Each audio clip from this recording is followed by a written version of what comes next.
Gold, trusted gold buyers. మీరు తాకట్టు పెట్టిన బంగారాన్ని విడిపించి ఈ రోజు ఉన్న మార్కెట్ ధరకు కొనబడను.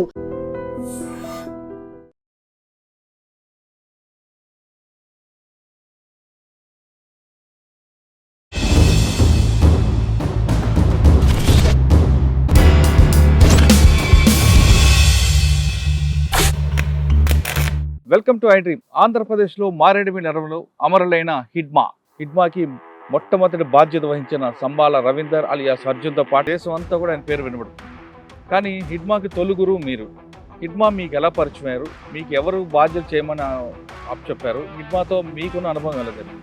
అప్పుడు విలాస్ అనే పేరు. ఎర్రగా బక్కగా ఉండేది. ఎక్సర్సైజ్ చేస్తాడు, రన్నింగ్ చేస్తాడు. పడిపోయింది అంటే ఆరోగ్యరీత్యంగా మంచిగా ఉండాలి, ధైర్యవంతులు ఉండాలి. ధైర్యం ఓకే అప్పటికే.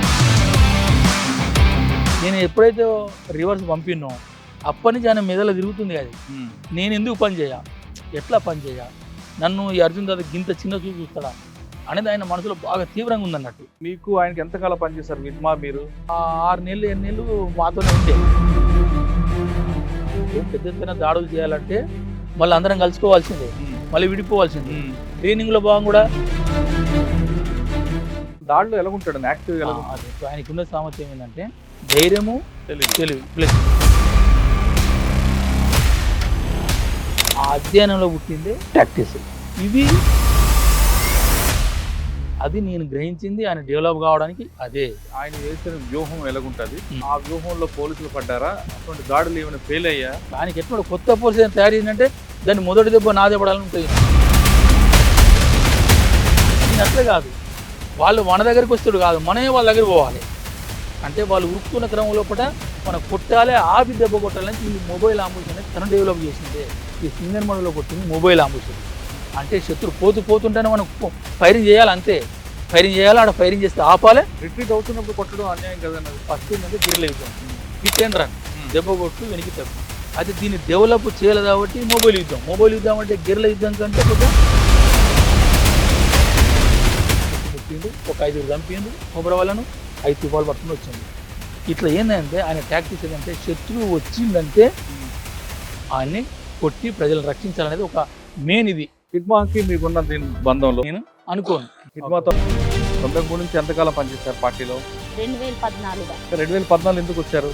నాకు అప్పుడు ఆరోగ్యం సహకరించలేదు.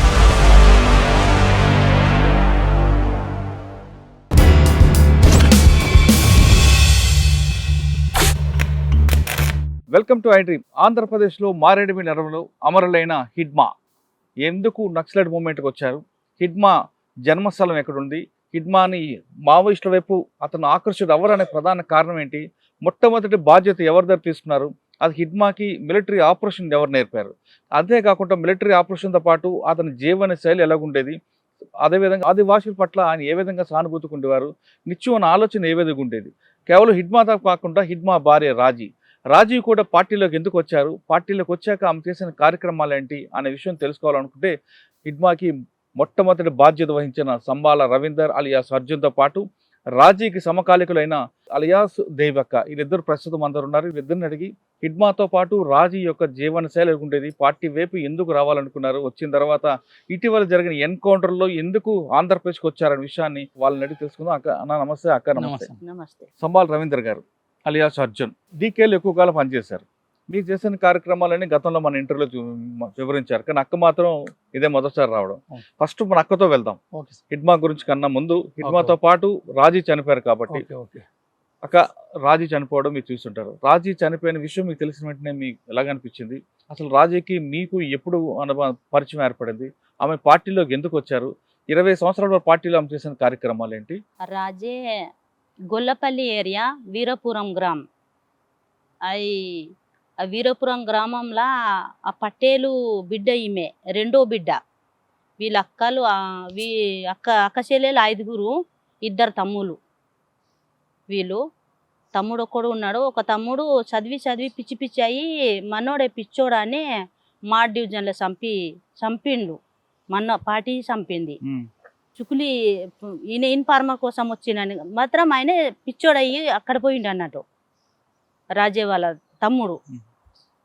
రాజే వాళ్ళ నాన్న అక్కడ వీరపురం గ్రామంలో ఆ పటేలు.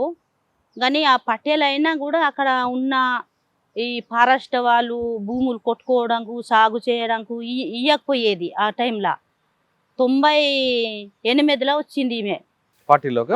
పార్టీలోకి. 98లోకి వచ్చి పార్టీలో పని చేసింది. పని చేసుకొని ఈమె నాకు అంతకుముందు పెద్ద ఊర్లో ఉన్నప్పుడు తెలియలేదు, కానీ పార్టీలో వచ్చినప్పుడు నాకు తెలిసింది. తెలిసి మేము ఇద్దరం. అసలు రాజీ గురించి చెప్పే ముందు అసలు మీరెందుకు పార్టీలోకి వచ్చారు? మీరు వచ్చిన తర్వాత మీకు రాజీకి కలిసిన అనుబంధం ఎక్కడ? ఇద్దరు కలిసి పనిచేసిన పని ఎక్కడెక్కడ పనిచేస్తారు? ఆమె గొల్లపల్లి ఏరియాలో, మీది కిష్టారం, నాయత్ కిష్టారం, గొల్లపల్లి కిష్టారం కలిసే ఉన్నాయి. ఒక 5 కిలోమీటర్ దూరం గొల్లపల్లి, 5 కిలోమీటర్ దూరము కిష్టారము. గొల్లపల్లి సైడ్కు వాళ్ళ ఊరు ఉన్నది. మాయత్ కిష్టారం పోలీస్ స్టేషన్ పక్కకు మా పొటంపల్లి ఊరు ఉన్నది. మీరు ఎందుకు వచ్చాక పార్టీలోకి? నేను ఎందుకు వచ్చినానంటే అప్పుడు మాకు భూములు మెయిన్ ఫారెస్ట్ వాళ్ళు సాగు చేసి విత్తనాలు వేయడానికి ఇట్లా మడి చేసి మనం కుంట లెక్క తయారు చేయడానికి ఇవ్వకపోయేది. అసలు ఇవ్వకపోయేది. రాత్రి వచ్చి సాఫ్ చేసినన్నే, టేక చెట్లు కొట్టినన్నే కొట్టేది, తిట్టేది, మన జైలు తీసుకుపోయేది. మా నాన్నను 2సారి జైలు తీసుకుపోయిండు. నేను అప్పుడు చిన్నగా ఉన్నాను. ఆ పరిస్థితి లోపల నేను వచ్చినాను. అప్పుడు మా నాన్నకు జైలు తీసుకుపోతే మాకు తినడానికి ఏం ఉండకపోయేది. అంత కరువు, అంత ఏం లేక పరిస్థితి ఉన్నది మాకు అప్పుడు. ఇంత మేము పాత అంటే సుక్మా జిల్లా అక్కడ మాకు మిరియవాడ అనే ఊరు ఉన్నది. మన మిరియవాడ అనే ఆ ఊరు నుంచి మేము ఈడ వచ్చినాం, భూమి కోసం వచ్చినాం. మా నాన్న వాళ్ళు వచ్చిండ్రు. నేను పుట్టింది ఇక్కడనే. ఇట్లా మొత్తమే సాఫ్ చేయనీయకుంటే ఫారెస్ట్ రేంజరు దప్పేదారులు అన్నీ వచ్చి వీళ్ళ మీద మీరు ఎందుకు భూమి చెట్లు ఎందుకు కొడతారు, కొట్టొద్దు, భూమి ఎందుకు సాఫ్ చేయాలి, సర్కారు భూమి కదా అనే బాగా ఇబ్బంది పెట్టేది మా నాన్న వాళ్ళకు. అట్లా చేసి వీళ్ళు ఈయనే ఊర్లోనే ఇంటికాడ ఉంటే వీళ్ళు మెల్లగా భూములని సాఫ్ చేస్తారంటే ఒక నెలలు తరబడి బిట్టే అనే టేక చెట్లు ప్లాంటేషన్ తయారు చేస్తారు కదా, బిట్టేకి తీసుకుపోయేది ఫారెస్ట్ వాళ్ళు. ఆ పనిలా ఉండేది.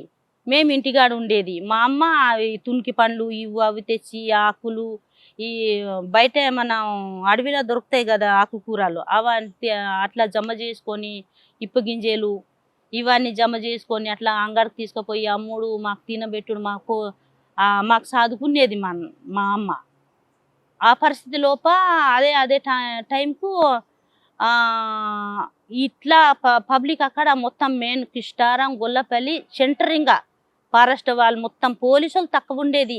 మొత్తం ఫారెస్టు డప్పెదార్ రేంజరు వీలే ఎక్కువ ఉండేది. ఏడపోయినా మంద ఎల్మగొండ రోడ్డు పట్టుకొని మొత్తం తిరిగేది. తట్టుకోలేక అడవిలోకి వచ్చారా? అంటే అప్పుడు ఎవరు, ఏ దళం ఉండేది అక్కడ మీ దగ్గర? రమణ దళం. రమణ వెళ్ళి కలిసారా అన్నకి? ఏమన్నారన్న?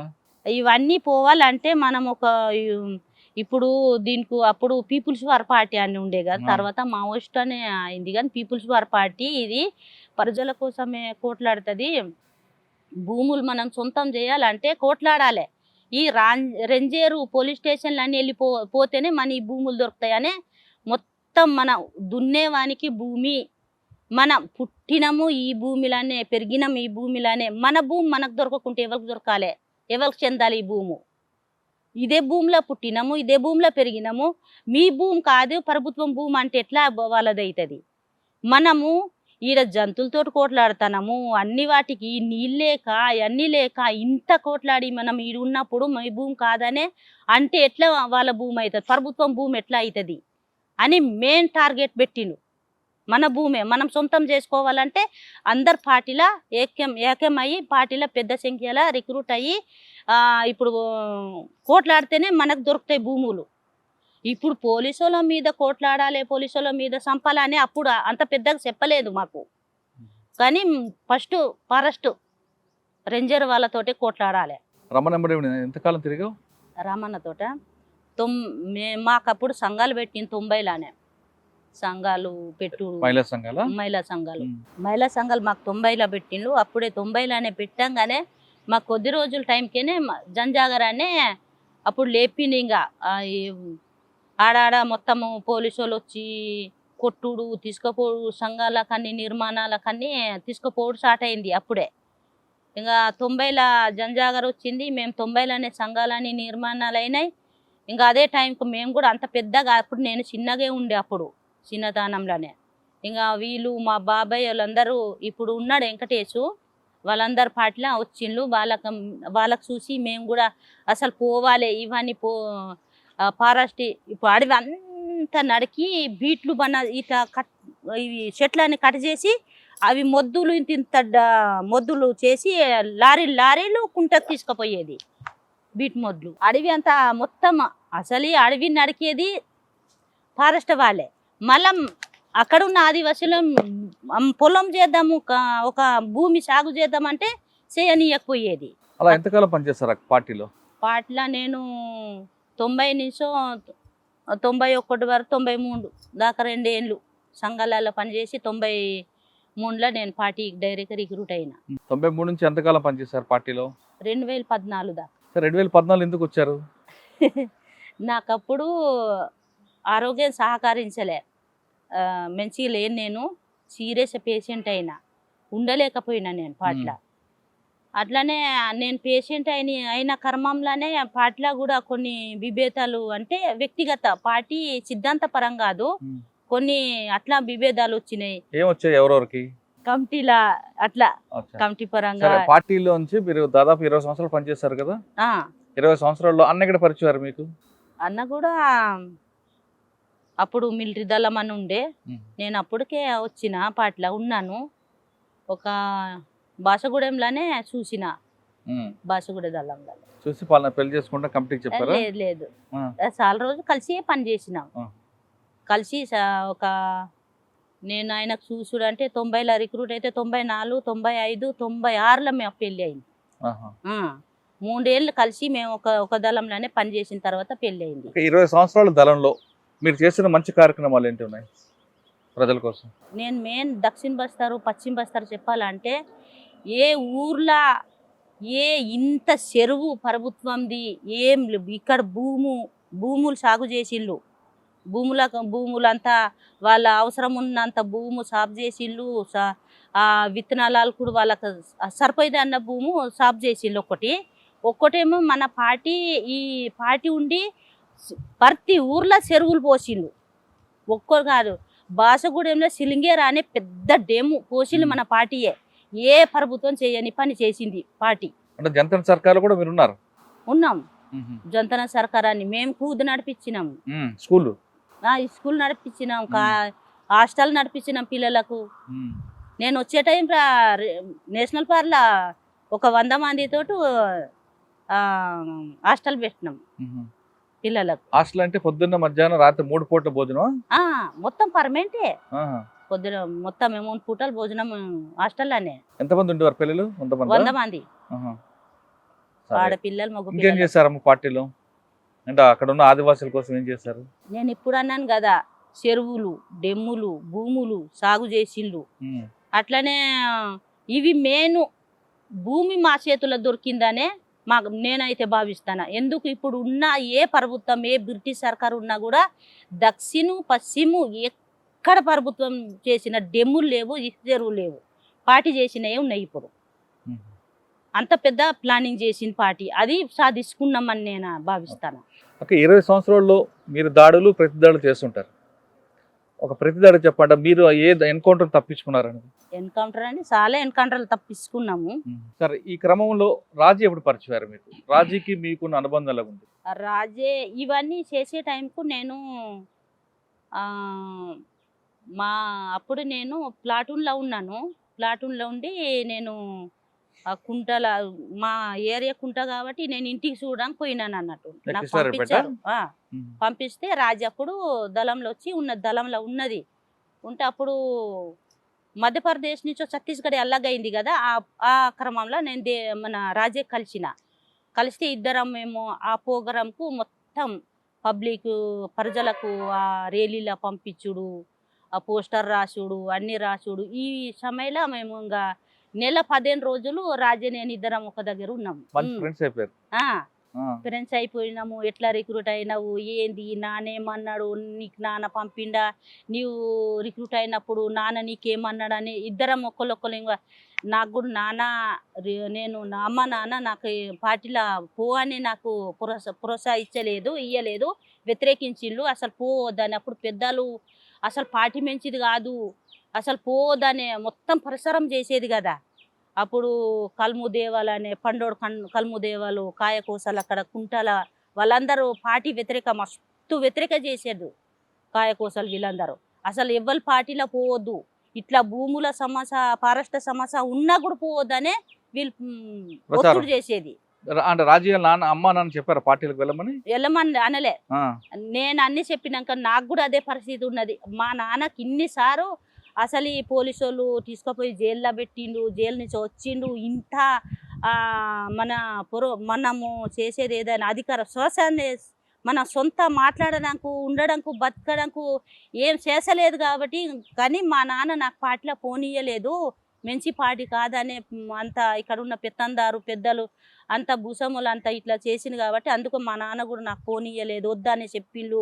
నా కోసం గుంజుకోవడం కూడా ఎంబడపడ్డారు, నేను దొరకలేకపోయినాననే చెప్తే ఆమె కూడా తోడు చెప్పింది. అసలు నీకు అట్లా చేసిందా, ఇప్పుడైనా నీకు మీ నాన్న మాట్లాడతారు కదా. ఇప్పుడు నేను 98లో వచ్చినాను, ఇప్పుడు కూడా నాకు నాన్న ఎందుకు పోయినా పని చేయ సాత కాకుండా పోయినావనే తిడతాను నాకు ఇంటికి పోతే. కానీ ఆ తర్వాత నాన్న కూడా మంచిగా సయోగ ఇచ్చింది. అప్పుడు ఫస్ట్ అట్లా ఉండే. ఎందుకంటే ఊర్లో ఉన్న పెత్తందారు వీళ్ళందరూ మీ పిల్లలకు పంపిస్తే ఏం భవిష్యత్ అవుతుందని ప్రచారం చేస్తారు కదా, దుష్ప్రచారము. అవి వాటి కోసం భయపడి నాన్న రాజే కూడా మాట్లాడకపోయేదట. పోయినా కూడా ఎలాగుండేది అక్క రాజీ ప్రజల కోసం ఎక్కువ ఆలోచించేదా లేదా ఇంటి కోసం ఎక్కువ? ఎందుకంటే అమ్మా నాన్నకి ఇష్టం లేక లోపలికి వచ్చింది ఆవిడ. ఆమె ప్రవర్తన ఎలాగుండేది? ప్రజల కోసం ఎక్కువ ఆలోచించేదా ప్రజల కోసం ఎక్కువ ఆలోచించేది? దాడులు ఎక్కువ ఉండేదా, ప్రజలకి చైతన్య పరచంలో ఎక్కువ ఉండేదా? ఫస్ట్ ఆమె స్టార్టింగ్ లో ప్రజల మీదనే ఉండే.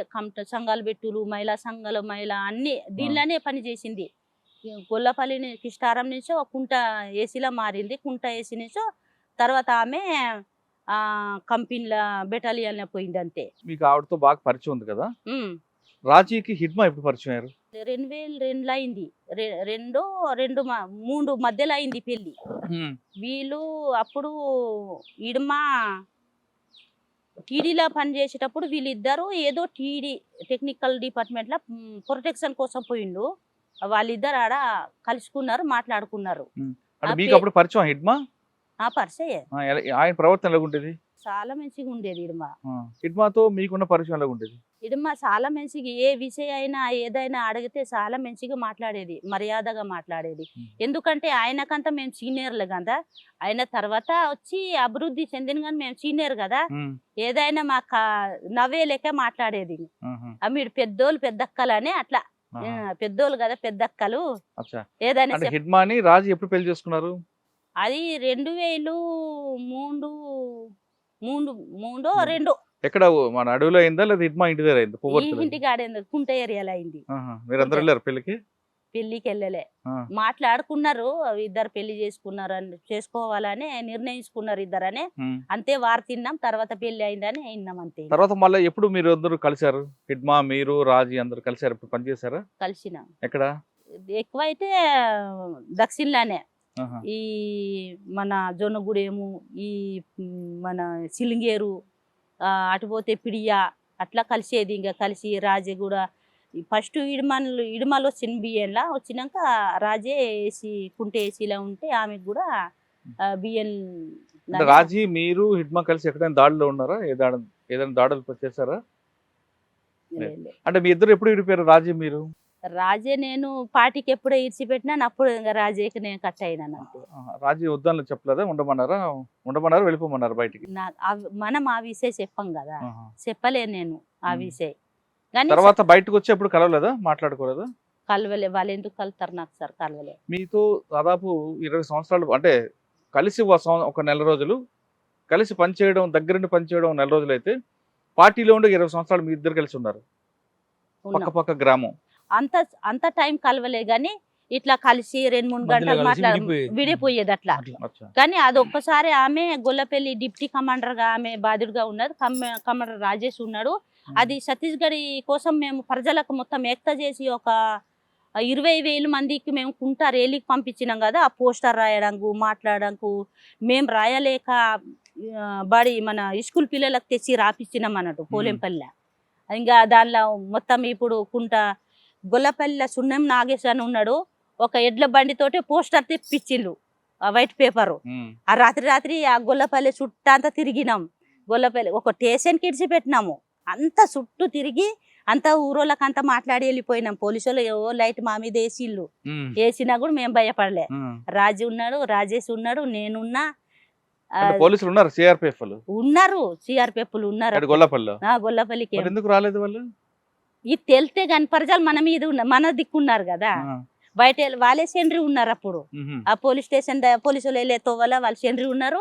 మేము ఊరంతా మాట్లాడినాం. ఇంకా నాగేష్ ఇంట్లో పోయినాము, అన్నం తిన్నాము. ఆ పోస్టర్ ఎడ్ల బండితోటి అడవిలో తీసుకుపోయి తెల్లారి మొత్తం 3 రోజుల్లాగా అత్తారు రాసి పంపిస్తాం ఇంకా పోస్టర్లన్నీ.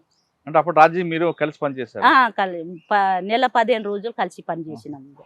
అంత బాగా అనుబంధం ఉందా మీకు? రాజీ చనిపోయిందని తెలియగానే అనిపించింది? దుఃఖం అనిపించింది సార్.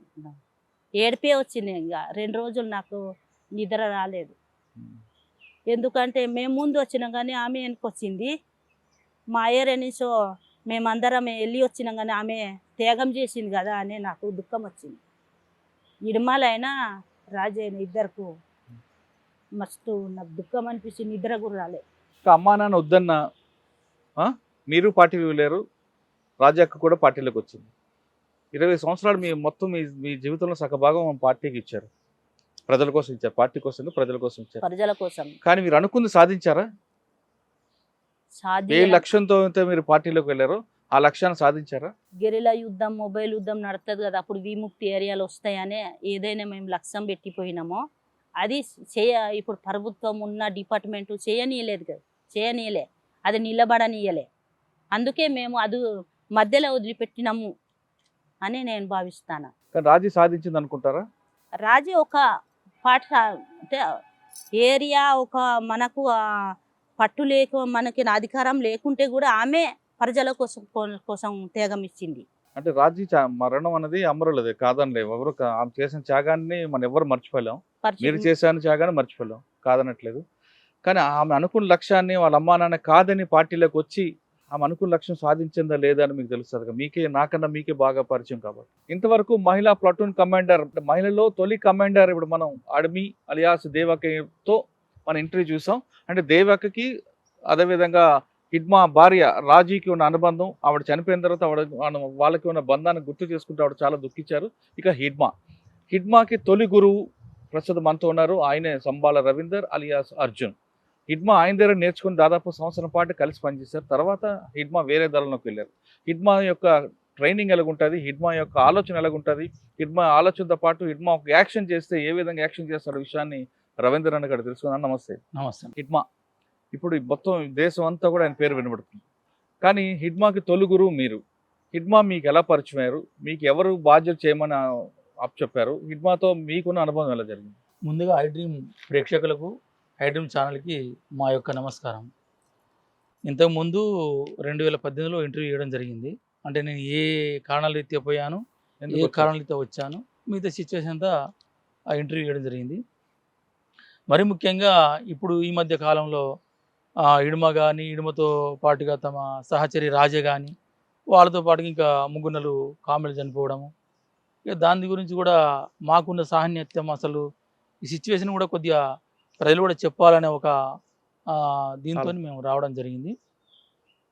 ముఖ్యంగా ఇడుమ గురించి పువ్వారు గ్రామము, పువ్వారి అంటారు, మామూలుగా ప్రజలు అంటే పువ్వర్తి అంటారు. ముఖ్యంగా పువ్వారు గ్రామం, కుంట తహసీల్, సుకుమ జిల్లా. ఒకప్పుడు దంతేవాళ్ళు ఉండే, ఇప్పుడు సుకుమ జిల్లా అయింది. ఇతను ఇంటి పేరు మాడివి, అంటే తెగ మురియ తెగనే. ఈ తెగలల్లో మనం ఇంటి పేర్లు అంటారు కదా, మాడివి, మరకం, కారం, మీడియం, ఇట్లా ఇంటి పేర్లు ఉంటా ఉంటాయి తెలంగాణలో ఉన్నట్టుగా. ఇది మాడివి ఆ ఇంటి పేరు. అసలు ఈయన పేరు దేవ. మాడివి దేవ అసలు ఈయన పేరు. పార్టీలకు వచ్చిన తర్వాత నాకు 1998లో నాకు కలిసిండు. అప్పుడు విలాస్ అనే పేరుండే నాకు కలిసినప్పుడు. మీకు ఎవరు పరిచయం చేశారు? అంటే మాకు 1995లో మాకు ఈ మొదటి ప్లాటూన్ నిర్మాణం ఏర్పడ్డది. అక్కడ ఏంటంటే ఆరోగ్యం రీత్యా మంచిగా ఉండాలి, అంటే రిక్రూట్ చేసుకోవాలి కదా. ఫస్ట్ ప్లాటూన్ కాబట్టి, మిలిటరీ ప్లాటూన్ కాబట్టి ఆరోగ్యవంతులై ఉండాలి, కొద్దిగా బలవంతులై ఉండాలి. అట్లనే ఈ ఒక ముఖ్యంగా ధైర్యవంతులు, ఆరోగ్యవంతులు ఉండాలనే దాంతో పార్టీ ఏం చేసిందంటే 1998లో మన ఇడుమాలను నా దగ్గరికి పంపింది. ఎంత వయసు ఉంటుంది అన్నప్పుడు? అప్పటికి ఆయనకు 20 దగ్గర 20 ఉంటుంది. 20 చిన్నప్పుడే పార్టీలకు వచ్చాడు అంటారు కదా అందులో? అంటే 2-3 ఆయనే సంవత్సరాలు 97 లో 90 రిక్రూట్ అయింది సార్. అయిన తర్వాత ఇప్పుడు అదే ఊరు అతను మన పేరేం పేరు వినోద్. వినోద్ ఈయన సివిల్ తిప్పిండు. అచ్చా. సివిల్లా కొన్ని రోజులు 1+2 3 అన్నట్టుగా తిప్పిండు. అసలు పైలే రిక్రూట్ మన వినోద్, ఆ పువ్వార్ నుంచి పైలే రిక్రూట్ వినోద్ ఇప్పుడు చనిపోయాడు అనారోగ్యరీత్యా. ఆయనే 2-3 సంవత్సరాలు తిప్పిన తర్వాత నాకు 90 అంటే 97 అంటే 91 సంవత్సరం 2 సంవత్సరాలు తిరిగిన తర్వాత 98 నాకు కలిసిండు. అప్పుడు విలాస్ అనే పేరు. ఎర్రగా బక్కగా ఉండేది, మంచి హుషారుగానే ఉండేది. ఈ కలిసిన తర్వాత మేము ఎక్సర్సైజ్ చేయించాలి కదా. నేను ఎక్సర్సైజ్ చేస్తాంటే రన్నింగ్ చేస్తున్నాం. రన్నింగ్ చేస్తున్న క్రమం లోపల తను ఇది పడ్డాడు. అంటే ఈ ముఖాల్లో ఈ నీలో కొద్దిగా అది బ్లాక్ వస్తుంది అంటారు, దాన్ని పట్టుకుంటుంది అన్నట్టు. అట్లా ఒకసారి పడిపోయిండు. పడిపోవడంతో అరే మరి ఇట్లా ఫస్ట్ మిలిటరీ ప్లాటూన్ కదా, మన డీకెళ్ళే మంచిది అంటే ఆరోగ్యరీత్యంగా మంచిగా ఉండాలి, ధైర్యవంతులు ఉండాలి. ధైర్యం ఓకే అప్పటికి ఆయన, కానీ ఈయన పడుతుండు కదా, ప్రాబ్లం అవుతుంది. దాంతో నేను నేను ప్లాటూన్లో పని చేయలేడు దాంతో మళ్ళీ ఆర్గనైజేషన్ పంపిన ఇతన్ని, ఈ విలాస్ అనే పేరు మీద ఇడుమాను. ఈ ఆర్గనైజేషన్ పోయిన తర్వాత ఎందుకు వచ్చినావు అంటే ఇట్లా అర్జున్ దాదా నాకు ఇట్లా ఆరోగ్య సమస్యను పంపించడానికి కొద్దిగా నారాజయ్యిండు, కొద్దిగా బాగా చిన్నపోయిండు. నేను మిలిటరీలో పనిచేయనా ఎట్లా ఏడ్చిండు కూడా. ఆయనకు మిలిటరీ మొదటి నుంచి గతంలో చెప్పేది ఏంటంటే మురియా తీగ అనేది చాలా వాళ్ళు చూస్తే బలంగా శరీర దాఢ్యంగా ఉన్నట్టుగా అవపడరు, కానీ వాళ్ళ స్టెమినా బాగుంటుంది, వాళ్ళ రెబల్ తత్వం. మురియా ఇవాళ పీపుల్ అని రెబల్ తత్వం. ఎందుకంటే వాళ్ళు చిన్నప్పటి నుంచి వేటదార షికార ద్వారా పెరిగిన ఆ పీడిపి తరం కాబట్టి వీళ్ళకు రెబల్ తత్వం ఉంటా ఉంటుంది. మన కూడా ఇప్పుడు ఎంతమంది అయినా కూడా కోని పోదామంటే భయం అవుతుంది, నెత్తురు రూతేనే భయం అవుతుంది. వారు అట్లా కాదు, దైనందిన కార్యక్రమంలో కూడా వాళ్ళు షికారు చేసుకుంటారు, బ్లడ్ అనేది రెగ్యులర్ చూస్తూనే ఉంటా అంటారు. అట్లా వాళ్ళకి ఆ ధైర్యం అనేది ఎప్పుడు నిండే ఉంటుంది. పిరికోలేరంటే అది ఇక నామినల్ తక్కువ. అంటే సమాజంలో మురియా పీపుల్లో ధైర్యం అనేది ఎక్కువ ఉంటుంది. అందులో ఈయన ఒకడు. అయితే ఏంటంటే పోయి నేను మిలిటరీలో చాలా కుతూహలంతో వచ్చిండు అన్నట్టు. నన్ను రావడంతోనే నాకు మిలిటరీలో పంపిస్తానని చెప్పి చాలా ఉత్సాహంతో వచ్చిండు. కానీ ఈయన కొద్దిగా అనారోగ్యం రీత్యా పంపడంతో ఏడ్చిండు కొద్దిగా. ఇక అప్పుడు ఏం చేశారంటే నీ కాళ్ళ సమస్య ఉంది కదా, ముందుగా నువ్వు టెక్నికల్ డిపార్ట్మెంట్ అంటే టీడీ అంటాం, అంటే ఈ తుపాకులు తయారు చేయడం, రిపేర్ చేయడం, వాటిలలో పంపిరు ఈయనను. పంపిన తర్వాత అక్కడ నేర్చుకున్న విద్య ఇది. ఇప్పుడు ఈయన తోపులు తయారు చేయడం కానీ, బైనక్యులర్స్ తయారు చేయడం కానీ, బైనక్యులర్ పెట్టడం కానీ 1 సంవత్సరం 2 సంవత్సరాలు మొత్తం టీడీలో వర్క్లో మన ఆదిలాబాదు బొబ్బర్సెల్క దేవరెడ్డి దగ్గర నేర్చుకున్నాడు ఈయన. ఆయన ఇప్పుడు అరెస్ట్ అయ్యాడు, ఎక్కడ ఉండు కరపదాద అంటారు, అక్కడ పాటల పేరు కరపదాద. ఆయన అరెస్ట్ అయ్యాడు బహుశా. బయట ఏం పేరు? దేవేందర్ రెడ్డి, బొబ్బర్సెల్క ఆదిలాబాద్. ఆయన దగ్గర నేర్చుకున్నాడు ఈ టీడీ వర్క్ అంతా, టెక్నికల్ వర్క్ అంతా అక్కడ నేర్చుకున్నాడు ఈయన. సంవత్సరం 2 సంవత్సరాలు యాక్టివ్గా నేర్చుకున్నాడు అన్నట్టుగా. 3 సంవత్సరాలు నేర్చుకున్నాడు అక్కడ నేర్చుకున్న తర్వాత ఇక పార్టీ చెప్పిన ప్రకారము ఆయన బాసగూడ దళం ఉన్నాడు, తర్వాత కుంటాయిలు కమాండర్ ఉన్నాడు. అప్పుడు ఇక దాళ్ళు కొద్దిగా చిన్న పెరుగుతూనే ఉన్నాయి. ఇక అప్పుడు చిన్న ఘటనల్లో ధైర్యంగా ఉండడం అట్లా ఇక ఆయన నేను ఎప్పుడైతే రివర్స్ పంపినో అప్పటి నుంచి ఆయన మెదలో తిరుగుతుంది. అది నేను ఎందుకు పని చేయ, ఎట్లా పని చేయ, నన్ను ఈ అర్జున్ దాదా గింత చిన్న చూపు చూస్తాడా అనేది ఆయన మనసులో బాగా తీవ్రంగా ఉందన్నట్టు. మీ ఆయన నాకు పంపించిననే ఏడ్చిని పట్టుకొని పంపిస్తాననే ఏడ్చిండు. కాలు ఇంత వాపు ఉన్నది, అది తలిగింది కదా దెబ్బ, ఆయన ఆరోగ్యం పెద్దగా ఏం లేదు కానీ కాలు ఒక్కటే సమస్య అనారోగ్యంగా తలిగింది, ఏం దెబ్బ లేదు కానీ ఇక్కడ తగిలింది. కొద్దిగా సమ్ ప్రాబ్లం ఉంది. దాంతో ఆయనకు ఎంత కుతూహలంగా మిలిటరీకి వచ్చిండో మన ఎగ్జామ్ మన రివర్స్ పంపడంతో ఆయన చాలా కసి పెరిగింది ఇంకా. కసి బాగా పెరిగిపోయింది. ఉమ్. ఇక అప్పటి నుంచి ఎల్ఓఎస్ కమాండర్లు ఉండగానే చిన్న చిన్న అవి మనం అవి కొట్టడం కూడా ముందు చెప్పుకున్నాడు. ఈ తర్వాత ఈ యాక్టివ్నెస్ ఉన్న తర్వాత అప్పుడు నేను మొదటి ప్లాటూన్ కమాండర్ ఉంటిని. 2000లో 2 ప్లాటూన్ విడి చేశాను. ఉహు. అంటే గడిచిలో ఒక ప్లాటూను, ఆ. రెండోది బీజపూర్ జిల్లాలో. ఆహా. అక్కడ నేను 2వ ప్లాటూన్ కమాండర్ అయితే ఉన్నా. అది 2వ ప్లాటూన్ కమాండర్ ఉన్నప్పుడు ఆయన ఈ మిలిటరీ సంబంధించిన అన్ని ఈ థింకింగ్ ఈ నేచర్ పెరగడంతో ఆయనకి యథావిధిగా 3వ ప్లాటూను తయారు చేసిండు. ఆ 3వ ప్లాటూన్కి వచ్చేసిండు డైరెక్ట్ గా డైరెక్ట్. అంటే ఇప్పుడు మిలిటరీ యాక్షన్స్ కొన్ని చేసిండు కదా, చిన్న చిన్న పెద్ద పెద్ద దాంట్లో ప్రమోషన్ active వచ్చింది. ఉన్నది కదా. ఈ పిల్లగాడు ఏదో కాళ్ళు సమస్యతో పంపిన కానీ ఇది కరెక్ట్ కాదని చెప్పి ఆయనను 3వ ప్లాటూన్గా వచ్చేసిండు. 3వ ప్లాటూన్లో సభ్యుడిగానే వచ్చిండు అనుకుంటా, బహుశా సెక్షన్ కమాండర్ తెలియదు, అప్పుడు నాకు గుర్తులేదు. ఇక 3వ ప్లాటూన్కి వచ్చేసిండు. ఈ 3వ ప్లాటూన్గా వచ్చేసిండు అక్కడికి. వచ్చిన తర్వాత నేను అప్పుడు ఏంటంటే నేను 2వ ప్లాటూన్ వదిలిపెట్టి 2004లో కంపెనీ 1కి పోయినా. నేను కంపెనీ 1కి వెళ్ళిపోయాను. నేను ఎక్కడది? మాడలో. మాడల. ఆహా. అంటే మొత్తం డీకే వ్యాప్తంగా మొత్తము కంపెనీ 1 అచ్చా. దాని కమాండర్కి వెళ్ళిన. ఫస్ట్ మన పార్టీలనే మొదటి కంపెనీ కమాండర్ నేనే. అది 2004లో. అప్పుడు ఇంకేం చేసారు, ఒక్కొక్క డివిజన్కు ఒక్కొక్క కంపెనీ ఉండాలనేది అప్పుడు మన పార్టీ తీసుకున్న నిర్ణయం. అంటే మాడు స్థావరంగా ఒక కంపెనీ ఉండాలి, అంటే ప్రొటెక్షన్ రీత్యా కానీ శత్రుదాళ్ళ రీత్యా కానీ ఎదుర్కోవాలంటే ఒక కంపెనీ ఉండాలని చెప్పి అక్కడ కంపెనీ తయారు చేసిండు. ఇక 2వ కంపెనీ అనేది ఇక్కడ సౌత్ బస్తాల్లో తయారు చేసిండు. అక్కడ 2వ కంపెనీగా ఈ పడకల స్వామి కమాండర్ ఉండే, ఈ ఇడుమలు సెక్షన్ కమాండర్ ఉండే. మీరు ఎక్కడ Section ట్రైనింగ్ ఇచ్చారు ఆయనకి? మీకు ఆయనకి ఎంతకాలం పనిచేశారు విడ్మా మీరు? మేము ఒక 6 నెలలు 7 నెలలు మాతోనే ఉండే ఇక్కడ మా ఫస్ట్ ప్లాట్ ఉండే. తర్వాత ఇక మేము దాడులు రీత్యా కలుసుకుంటాం కదా. ఇప్పుడు పెద్ద ఎత్తున దాడులు చేయాలంటే మళ్ళీ అందరం కలుసుకోవాల్సిందే, మళ్ళీ విడిపోవాల్సిందే. ట్రైనింగ్లో భాగం కూడా 50-60 మంది ట్రైనింగ్ చేయాలి. ట్రైనింగ్లో భాగాలు అంటే ఒకే యూనిట్లో మేము పనిచేయకుండా కలిసేది మీటింగ్ల రీత్యా, మన ట్రైనింగ్ల రీత్యా, దాడుల రీత్యా కలిసేది, విడిపోయేది.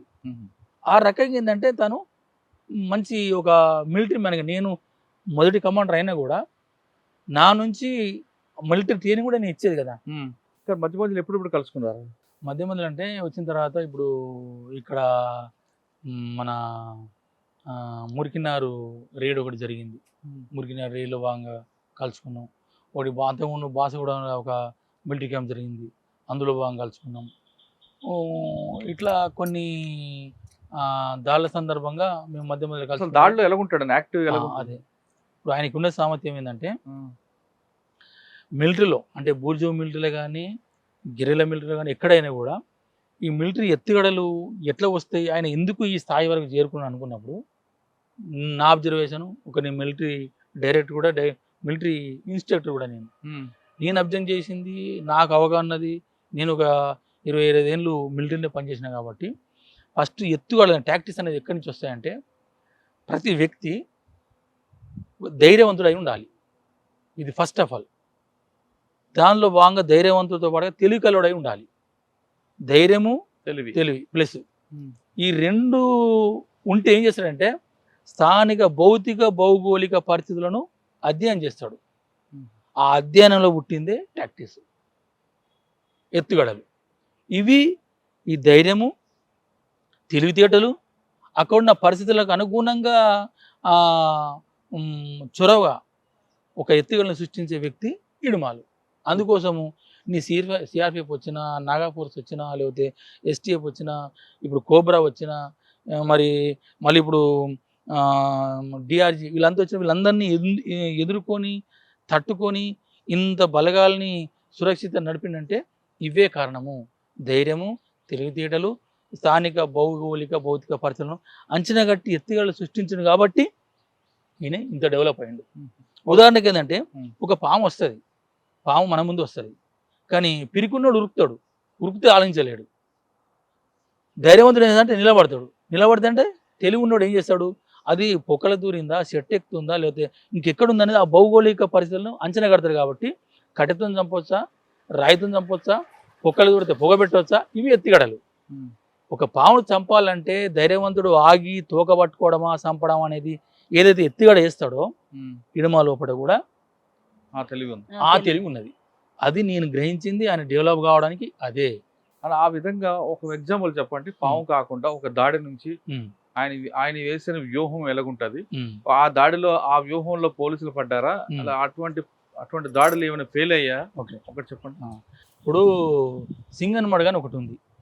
సింగనమడుగు అప్పుడు ఇప్పుడు కోబ్రా నుంచి వచ్చిన ఫోర్స్ ఏదో ఉండే కదా, స్పెషల్ ఫోర్స్ కాదు కోబ్రా బెటాలియన్ ఫస్ట్ ఈ బెటాలియన్ కొట్టాలని చెప్పి నిర్మాణం చేసిరా. ఫస్ట్ ఏది ఈ కోబ్రా నిర్మాణం చేసిందే సౌద్ బస్తాల్లో ఈ బెటాలియన్ కొట్టాలని నిర్మాణం చేసింది. అయితే సింగనమడుగు దగ్గర ఒక క్యాంప్ వేసింది, టీడీ క్యాంప్, అది టెక్నికల్ డిపార్ట్మెంట్ అని మన అంటే ఇప్పుడు మావోయిస్ట్ పార్టీలో ఒక క్యాంప్ ఉండే. దానికి సమాచారం అయింది, ఇటు తెలంగాణ నుంచి అటు సుక్మా నుంచి మొత్తం 3 దిక్కుల ఫోర్స్ వచ్చేసింది. క్యాంపు చుట్టుముడుతుండ్రు. ప్రజలంతా ఏమైనా దాడి జరుగుతుంది అనుకుంటే ప్రజలు ఏం చేస్తారంటే ఇడుమ ఎక్కడన్నాడు బెటాలియన్ ఎక్కడ వీళ్ళు తిరుగుతూ అంటారు. బెటాలియన్ కోసం తిరుగుతాడు, వాళ్ళు ఎక్కడున్నా దొరకబడతారు అన్నట్టు. వాళ్ళందికి పోలీసులు వచ్చి రమ్మంటారు అంతే. ఇక నీకు వేరేగా అంటే ఉరుకుతా అంటారు ఎక్కడని వాళ్ళను బెటాలియన్ పట్టుకొని వచ్చి తీసుకొని వస్తా అంటారు. అట్లేందంటే ఈ సింగనమడుగు అనే ఒక క్యాంపు మీద పోలీసులు దాడి చేసింది. ఈ దాడి చేసి ఆ తుపాకులన్నీ అక్కడ వాళ్ళు ఎవరు దొరకలే. ఒక 10 మంది 15 మంది వాళ్ళు బయటి కార్యక్రమాల కోసం అప్పుడు పొద్దున్నే కదా ఈ కార్యక్రమం ఈ పీషా అంటే ఈ లెట్రిన్ బాత్రూమ్ల కోసం బయటికి వెళ్ళిపోయారు. క్యాంపులు ఎవరు లేరు, మొత్తం అంతా ధ్వంసం చేశారు. వాళ్ళు క్యాంపులో ఉన్నారు పోలీసు వాళ్ళు.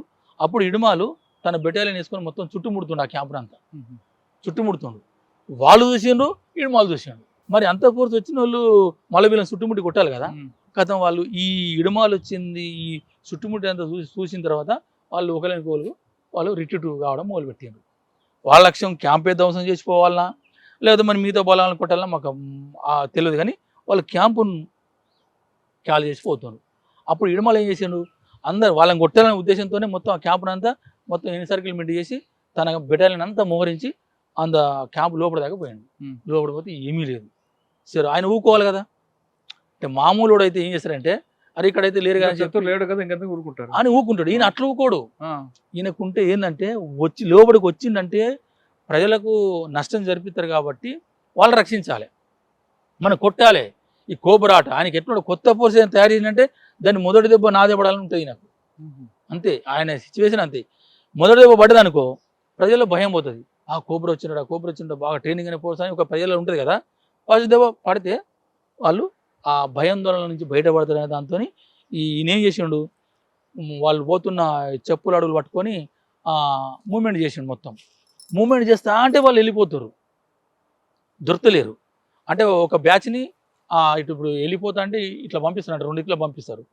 అంటే చెట్ల నుంచి అవపడరు కదా వాళ్ళు, ఇట్లా పంపి చుట్టుముట్టగానే వీళ్ళు ఉండరు, మన చేపలాగా వాళ్ళు పోతుండ్రు. ఒక 2 సార్లు ప్రయత్నం చేసినాడు, దొరకలే. అయితే ఈయన ఒకసారి చూసినంటే దాని అవగాహన ఎందుకు చేసుకుంటాడంటే అంటే పోలీసుల పరిస్థితి ఏందని గమనిస్తాడు. ఈయన ఒకసారి చుట్టుముట్టినప్పుడు ఈ వెనుక ఉన్న పోలీసు వాళ్ళు కొద్దిగా ఉరుకుతూ ఉంటూ అవపడ్డాడు. ఈయన స్వయంగా చూసిండు. ఈయన ఆలోచన ఏంది, మళ్ళీ కొట్టేటోడు అయితేనే ధైర్యంగా నిలబడతాడు. వాడు పోతుండు కాబట్టి ఉరికే సిచ్యువేషన్ ఉన్నాడు కాబట్టి వాడు కొట్లాడడానికి సిద్ధంగా లేడు. వాడు రిట్రీట్ అయ్యి క్యాంపు పోవడానికి వాడు మానసిక స్థైర్యం ఉందని చెప్పి ఇంకేం చేసిండు, 2 సార్లు చేసిన తర్వాత 2 సార్లు దొరకలే. అప్పుడు ఒక 10 మందిని ఇటు 5 మంచిగా ఎండాపాడు మీరు పోయి దీన్ని ఏం చేసిండంటే దాళ్ళల్లో 3 రకాలు ఉంటాయి. ఒకటి ఏంటంటే అపరిచిత ambush, deliberate ambush. Deliberate ambush అంటేనో శత్రును తన హ్యాండ్ ఓవర్లోకి తీసుకొచ్చి కొట్టడం అనేది. ఈ ఆపర్చునిటీ అంటేనో ఎక్కడ దొరికితే అక్కడ ఆపర్చునిటీ చేయాలి. ఈయన అట్లా కాదు, వాళ్ళు మన దగ్గరికి వస్తాడు కాదు, మనమే వాళ్ళ దగ్గర పోవాలి. అంటే వాళ్ళు ఉరుకుతున్న క్రమం లోపల మనం కొట్టాలి, ఆపి దెబ్బ కొట్టాలని ఈ మొబైల్ అంబుష్ అనేది తను డెవలప్ చేసిందే. ఈ సింగనమడుగులో కొట్టింది మొబైల్ అంబుష్ ఇది. అంటే శత్రు పోతుంటేనే మనం ఫైరింగ్ చేయాలి, అంతే. ఫైరింగ్ చేయాలి, ఆడ ఫైరింగ్ చేస్తే ఆపాలి, సర్కిల్ కానీ అది రిట్రీట్ అవుతున్నప్పుడు కొట్టడం అన్యాయం కదండి అది. ఏది వాళ్ళు వెళ్ళిపోతున్నారు కదా భయంతో పారిపోతున్నప్పుడు కొట్టడం. అది అన్యాయం అంటే అక్కడున్న ఆ ఘర్షణలు ఇక్కడ ధ్వంసం చేశారు కదా క్యాంపునంతా తుపాకులంతా ధ్వంసం చేసి పోయారు. అది ఉంటది ఆ కదా కోపం. ఆ కోపమే. ఆ కోపం ఏ పోయినా కూడా మన లోపలికి వచ్చి గెరిలా క్యాంపునంతా- యుద్ధం నుంచి మొబైల్ యుద్ధం మారవాలనే ఒక పార్టీ టాక్టికల్ తీసుకున్నది కదా, దానికి పోవాలని ఆయనే. అంటే ఇప్పుడు ఫస్ట్ ఏంటంటే గిరిల యుద్ధం, హిట్ అండ్ రన్, దెబ్బ కొట్టు వెనక్కి తగ్గు. అయితే దీన్ని డెవలప్ చేయలేదు కాబట్టి మొబైల్ యుద్ధం అంటే గిరిల యుద్ధం కంటే కొద్దిగా ముందు మందంగా జరుగుతుంది. అంటే కొట్టడం ఏమంటే రిట్రీట్ కాదు, స్లోగా రిట్రీట్ అవ్వాలని జరుగుతుంది. దీన్నే మనం మొబైల్ యుద్ధంలో పోవాలనేది ఒక పార్టీది కాబట్టి సరే పోయిండ్రు, చుట్టుముట్టిండ్రు, ఒక 5 చంపిండ్రు కొబ్బరి వాళ్ళను. అది నైట్ అయిపోయింది, మళ్ళీ రాత్రి అయిపోయింది, 5 తుపాలు పట్టుకుని వచ్చిండు. ఇట్లా ఏంటంటే ఆయన టాక్టిక్స్ ఏంటంటే శత్రువు వచ్చిందంటే ఆయన్ని కొట్టి ప్రజలను రక్షించాలనేది ఒక మెయిన్ ఇది. అన్న చాలా మీరు ఆయన ప్రాక్టీస్ చూస్తుంటారు దగ్గర ఉండి. కొన్ని వీడియోస్ ఆ మధ్య కాలంలో ఆయన బతుకున్న టైంలో చూసా కొన్ని వీడియోస్.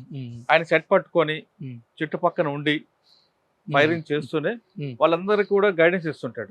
రైట్ కి రండి, లెఫ్ట్ రండి, ఎగ్జిట్ అవ్వండి, రన్ చేయండి, గో డౌన్ అని అంటే కొన్ని గోండి భాషల్లో చెప్తుంటాడు. అంతా ఆయన చేశాడా లేదు కొంత కల్పన ఉందా?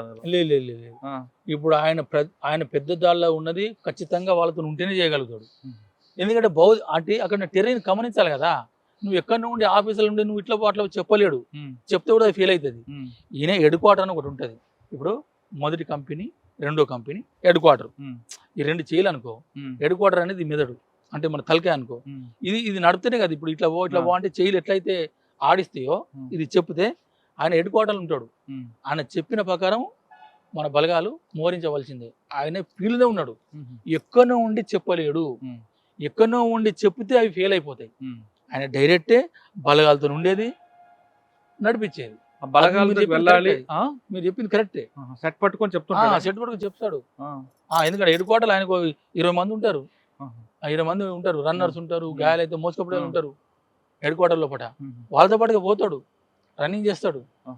అంటే ఇప్పుడు మీరు చెప్తున్నట్లుగా ఒక దాడి జరిగింది అనుకోండి, ఆ దాడికి ముందే వ్యూహం వేస్తాడా, ఇది అన్ఎక్స్పెక్టెడ్ గా వచ్చిన దాడులు ఉంటాయి? ఇప్పుడు ముకురము ఉందనుకో, 76 మంది, అది ప్లానింగ్ తో జరిగింది. అది అంటే డెలిబరేట్ అంబుషే. మిగతా ఏంటంటే శత్రువు వచ్చిన తర్వాత అప్పటికప్పుడు పోయి కూర్చొని అంటే పోలీసులు రాగానే కొట్టడం ఒక రకమైంది. ఇంకోటి ఈ అపరిచితులు కానీ డెలిబరేట్లో కానీ దొరకకపోతే వాళ్ళు పోతున్న క్రమంలో తన బలగాల్ని పోయి ఫైరింగ్ చేసి ఆపి కొట్టడం అనేది ఈ మొబైల్ అంబుష్. ఇట్లనే చేసేది, అట్లనే చేసి ప్లానింగ్తో చేసేది, ప్లానింగ్ కాకుండా కూడా అప్పుడప్పుడు ఎదురు పడితే కూడా వెంబడి చేసేది. ఓకే, కానీ ఇప్పుడు ఎంట్రీ ఒకటి చూపిస్తాం, ఎంట్రీ ఎగ్జిట్ అంటే వెళ్ళడం ఒక దగ్గర, రావడం ఇంకో దగ్గర. వెళ్ళడం రావడం ఒకే దారి కావద్దు అని చెప్తాడట, నిజమేనా? అంటే ఒక ఆంబుష్కి వేసినప్పుడు ఏ విధంగా లోపలికి వెళ్ళాలి, మనం వచ్చేటప్పుడు రిట్రీట్ అవుతున్నప్పుడు మనం ఎలాగ రిట్రీట్ అవ్వాలి, ఎక్కడ మనం ఏపీటీ పెట్టుకోవాలి, ఇదంతా ఉంటుందా? ప్రతి దాడిలో కానీ ప్రతి క్యాంపులో కానీ ప్రతి దగ్గర ఒక 3 ఏపీట్లు ఉంటాయి. ఒకటో 24 గంటల్లో ఉంటుంది, ఇంకోటో 3 రోజులలో ఉంటుంది, ఒకటో తర్వాత 3 రోజులు కూడా కలవకపోతే ఇక జనరల్గా 15 రోజులది, నెలలో ఒకటి ఉంటుంది. ఇది కూడా దాడికి ప్లానింగ్లో భాగంగా. అంటే ఇప్పుడు డెలిబరేట్ అంబుష్ ఉంటుంది కదా, అది రిహార్సలే చేస్తాం. అది బాంబులు ఎక్కడ పెట్టాలి, మైన్ ప్రూఫ్ అయితే ఎక్కడికి వస్తుంది, ఇంకా అది మొత్తం బాంబింగ్ మొత్తం సెట్టింగ్ చేసిన తర్వాత ఎట్లా కొట్టాలి, ఎట్లా చేయాలి, పోలీసులు ఏ బొందల కవర్ చేసుకుంటారు, ఏ సెట్ల కవర్ చేసుకుంటారు అనేది ముందు ప్లానింగ్లో బాగుంటుంది. అప్పుడు ఈ రకంగా మనం రిట్రీట్ కావాలి, ఇట్లా పోవాలి, ఇట్లా అటాక్ అయింది అనుకో మరి ఇట్లా పోవాలి, ఇది రిహార్సల్ భాగంగా ఉంటుంది. కొన్ని అపరిచితుల భాగంగా అన్ప్లానెడ్ భాగంగా కూడా అప్పుడు కూడా పరిస్థితికి అనుగుణంగా పోలీసుల ఫైరింగ్ని బట్టి వాళ్ళ మోరింపుని బట్టి ఈయన మార్చి తన బలగాలంతా సేఫ్గా తీసుకుపోతాడు. అది కరెక్టే.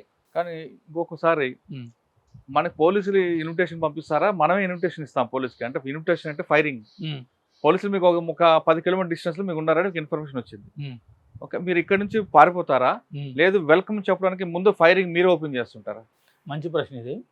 దాంట్లో ఎట్లుంటుందంటే, ఎప్పుడు మావ చెప్పిందైనా మిలిటరీ నిపుణులు చెప్పుడైనా ఏం చెప్తాడంటే, మావ ఒకటే సూత్రం చెప్తాడు, నిన్ను నీ గురించి తెలుసుకో, శత్రువు గురించి తెలుసుకో, 1000 యుద్ధాలైనా 100 యుద్ధాలైనా నువ్వు అపజయం లేకుండా విజయం సాధిస్తావు అంటాడు. అదే సూత్రం ఇక్కడ.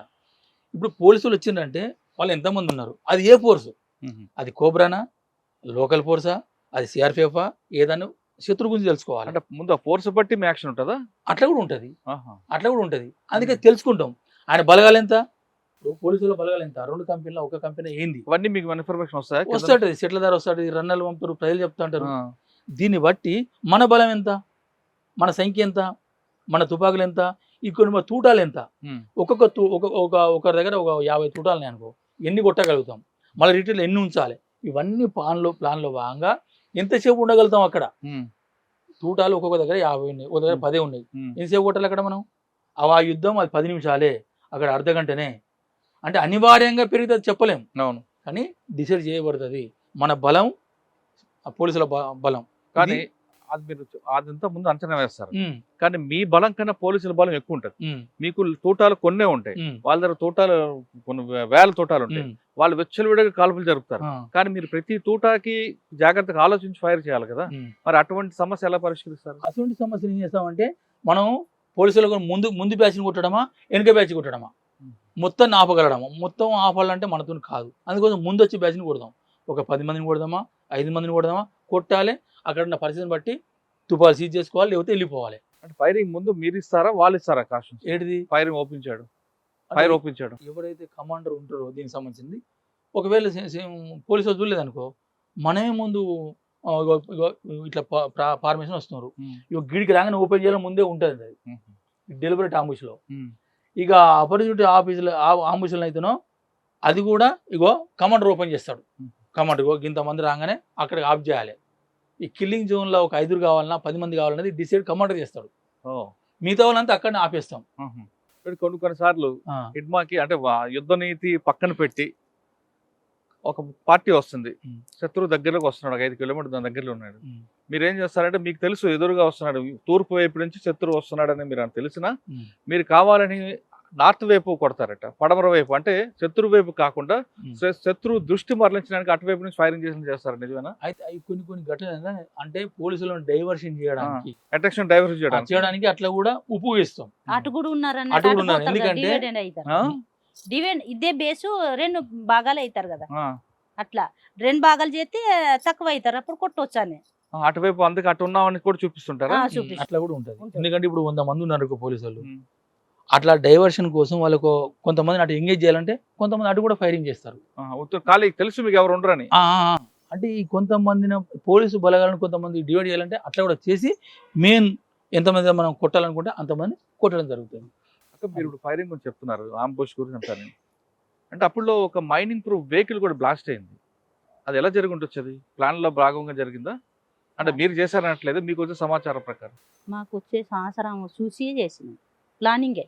అంటే అది మైనింగ్ ప్రూఫ్ వెహికల్ కదా, అది వెళ్తుంది అనుకున్నారు ముందు, లేదా అన్ఎక్స్పెక్టెడ్ గా వచ్చి పడిపోయింది? అది లేదే, ఊకే పోయేది, ఆ రోడ్డు మీద ఊకే తిరిగింది. చుట్టూ రోడ్కు అదు సైడ్ మొత్తం పోర్స్ ఉండేది, ఇది మధ్యలో తిరిగేది. అచ్చుడు పోవుడు పొద్దంతా పెట్రోలింగ్ పోయిన పోలీసు వాళ్ళకు బిజాపూర్ మైన్పూర్ గాడిలో కూర్చోబెట్టి బిజాపూర్ తీసుకుపోయేది. అది ఎన్నో రోజుని చూసినాం, చూసి చేసినాం. అయితే అది ఏంటంటే ఈ మైన్స్ పేల్చిన తర్వాత అప్పుడు ఫస్ట్ ఏంటంటే ఇది జీవి కదా, ఎంత వెళ్తుంది అంత అవగాహన లేకుండే ఉన్నది. రసాయన శాస్త్రంలో ఎంత పెట్టాలని అంత ఉన్నది, కానీ ఏమో మిస్ అయితే ఎట్లా అని చెప్పి 15 కిలో 20 కిలో 30 కిలో పెట్టేది. పెట్టేటప్పుడు అందులో 6-7 పోలీసు వాళ్ళు జీబు అంటే అది తునకలి తుపాలు దొరకపోయేది.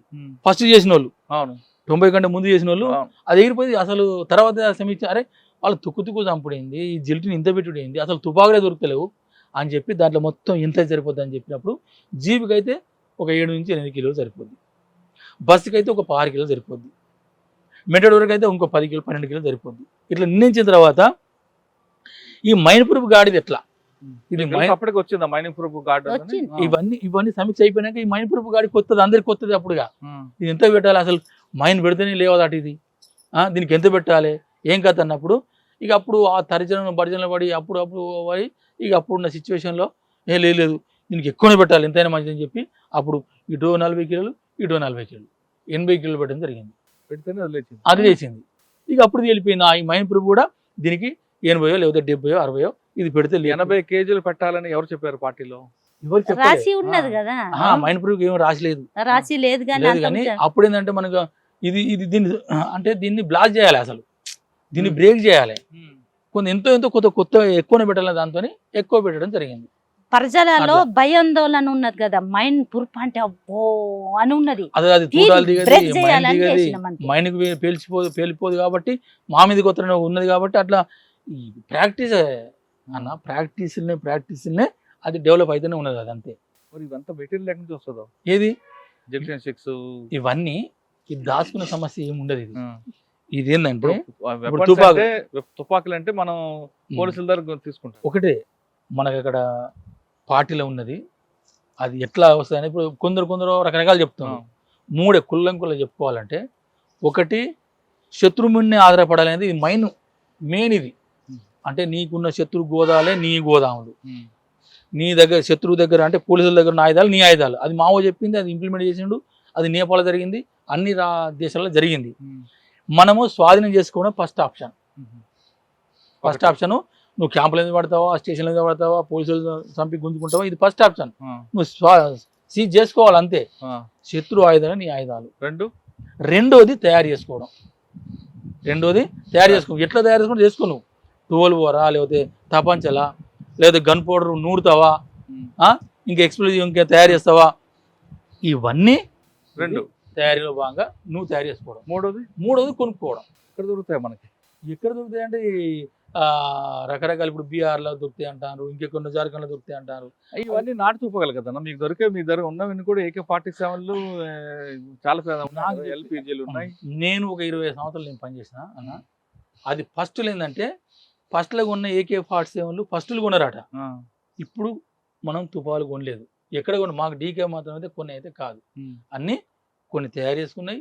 ఎక్కువ శాతం పోలీసుల దగ్గర గుంజుకున్న తుపాకులే కొన్నాయి. అప్పుడు AK-47లు 10 కొన్నారట. గవే మరి కొనడానికి డబ్బులు కావాలి కదా, మరి వనరులు ఇప్పుడు కాంట్రాక్టర్ దగ్గర వసూలు చేస్తాం, లేవి వసూలు చేస్తాం, ప్రజల దగ్గర వసూలు చేస్తాం, పార్టీ సంబంధించిన ఫండ్ ఇదంతా అక్కడి నుంచి వస్తాయి. ఇంకెక్కడి నుంచి వస్తాయి? మనకి ఎంత ఉండొచ్చు అన్నది, ఎంత ఉండొచ్చు సాధారణంగా పార్టీకి ఫండ్ వచ్చిన తర్వాత ఆ ఫండ్ ప్రతి రూపాయి కూడా ఖర్చు పెట్టేది రాస్తారు మీరు.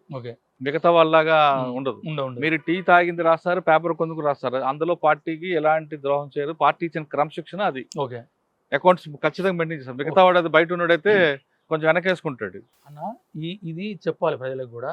ఇప్పుడు చాలా మందికి ఎట్లున్నదంటే నక్సలైట్ల దగ్గర ఫుల్ బంగారం ఉన్నది, డబ్బు ఉన్నది అనేది ఇది బాగా ప్రచారం అయిపోయింది.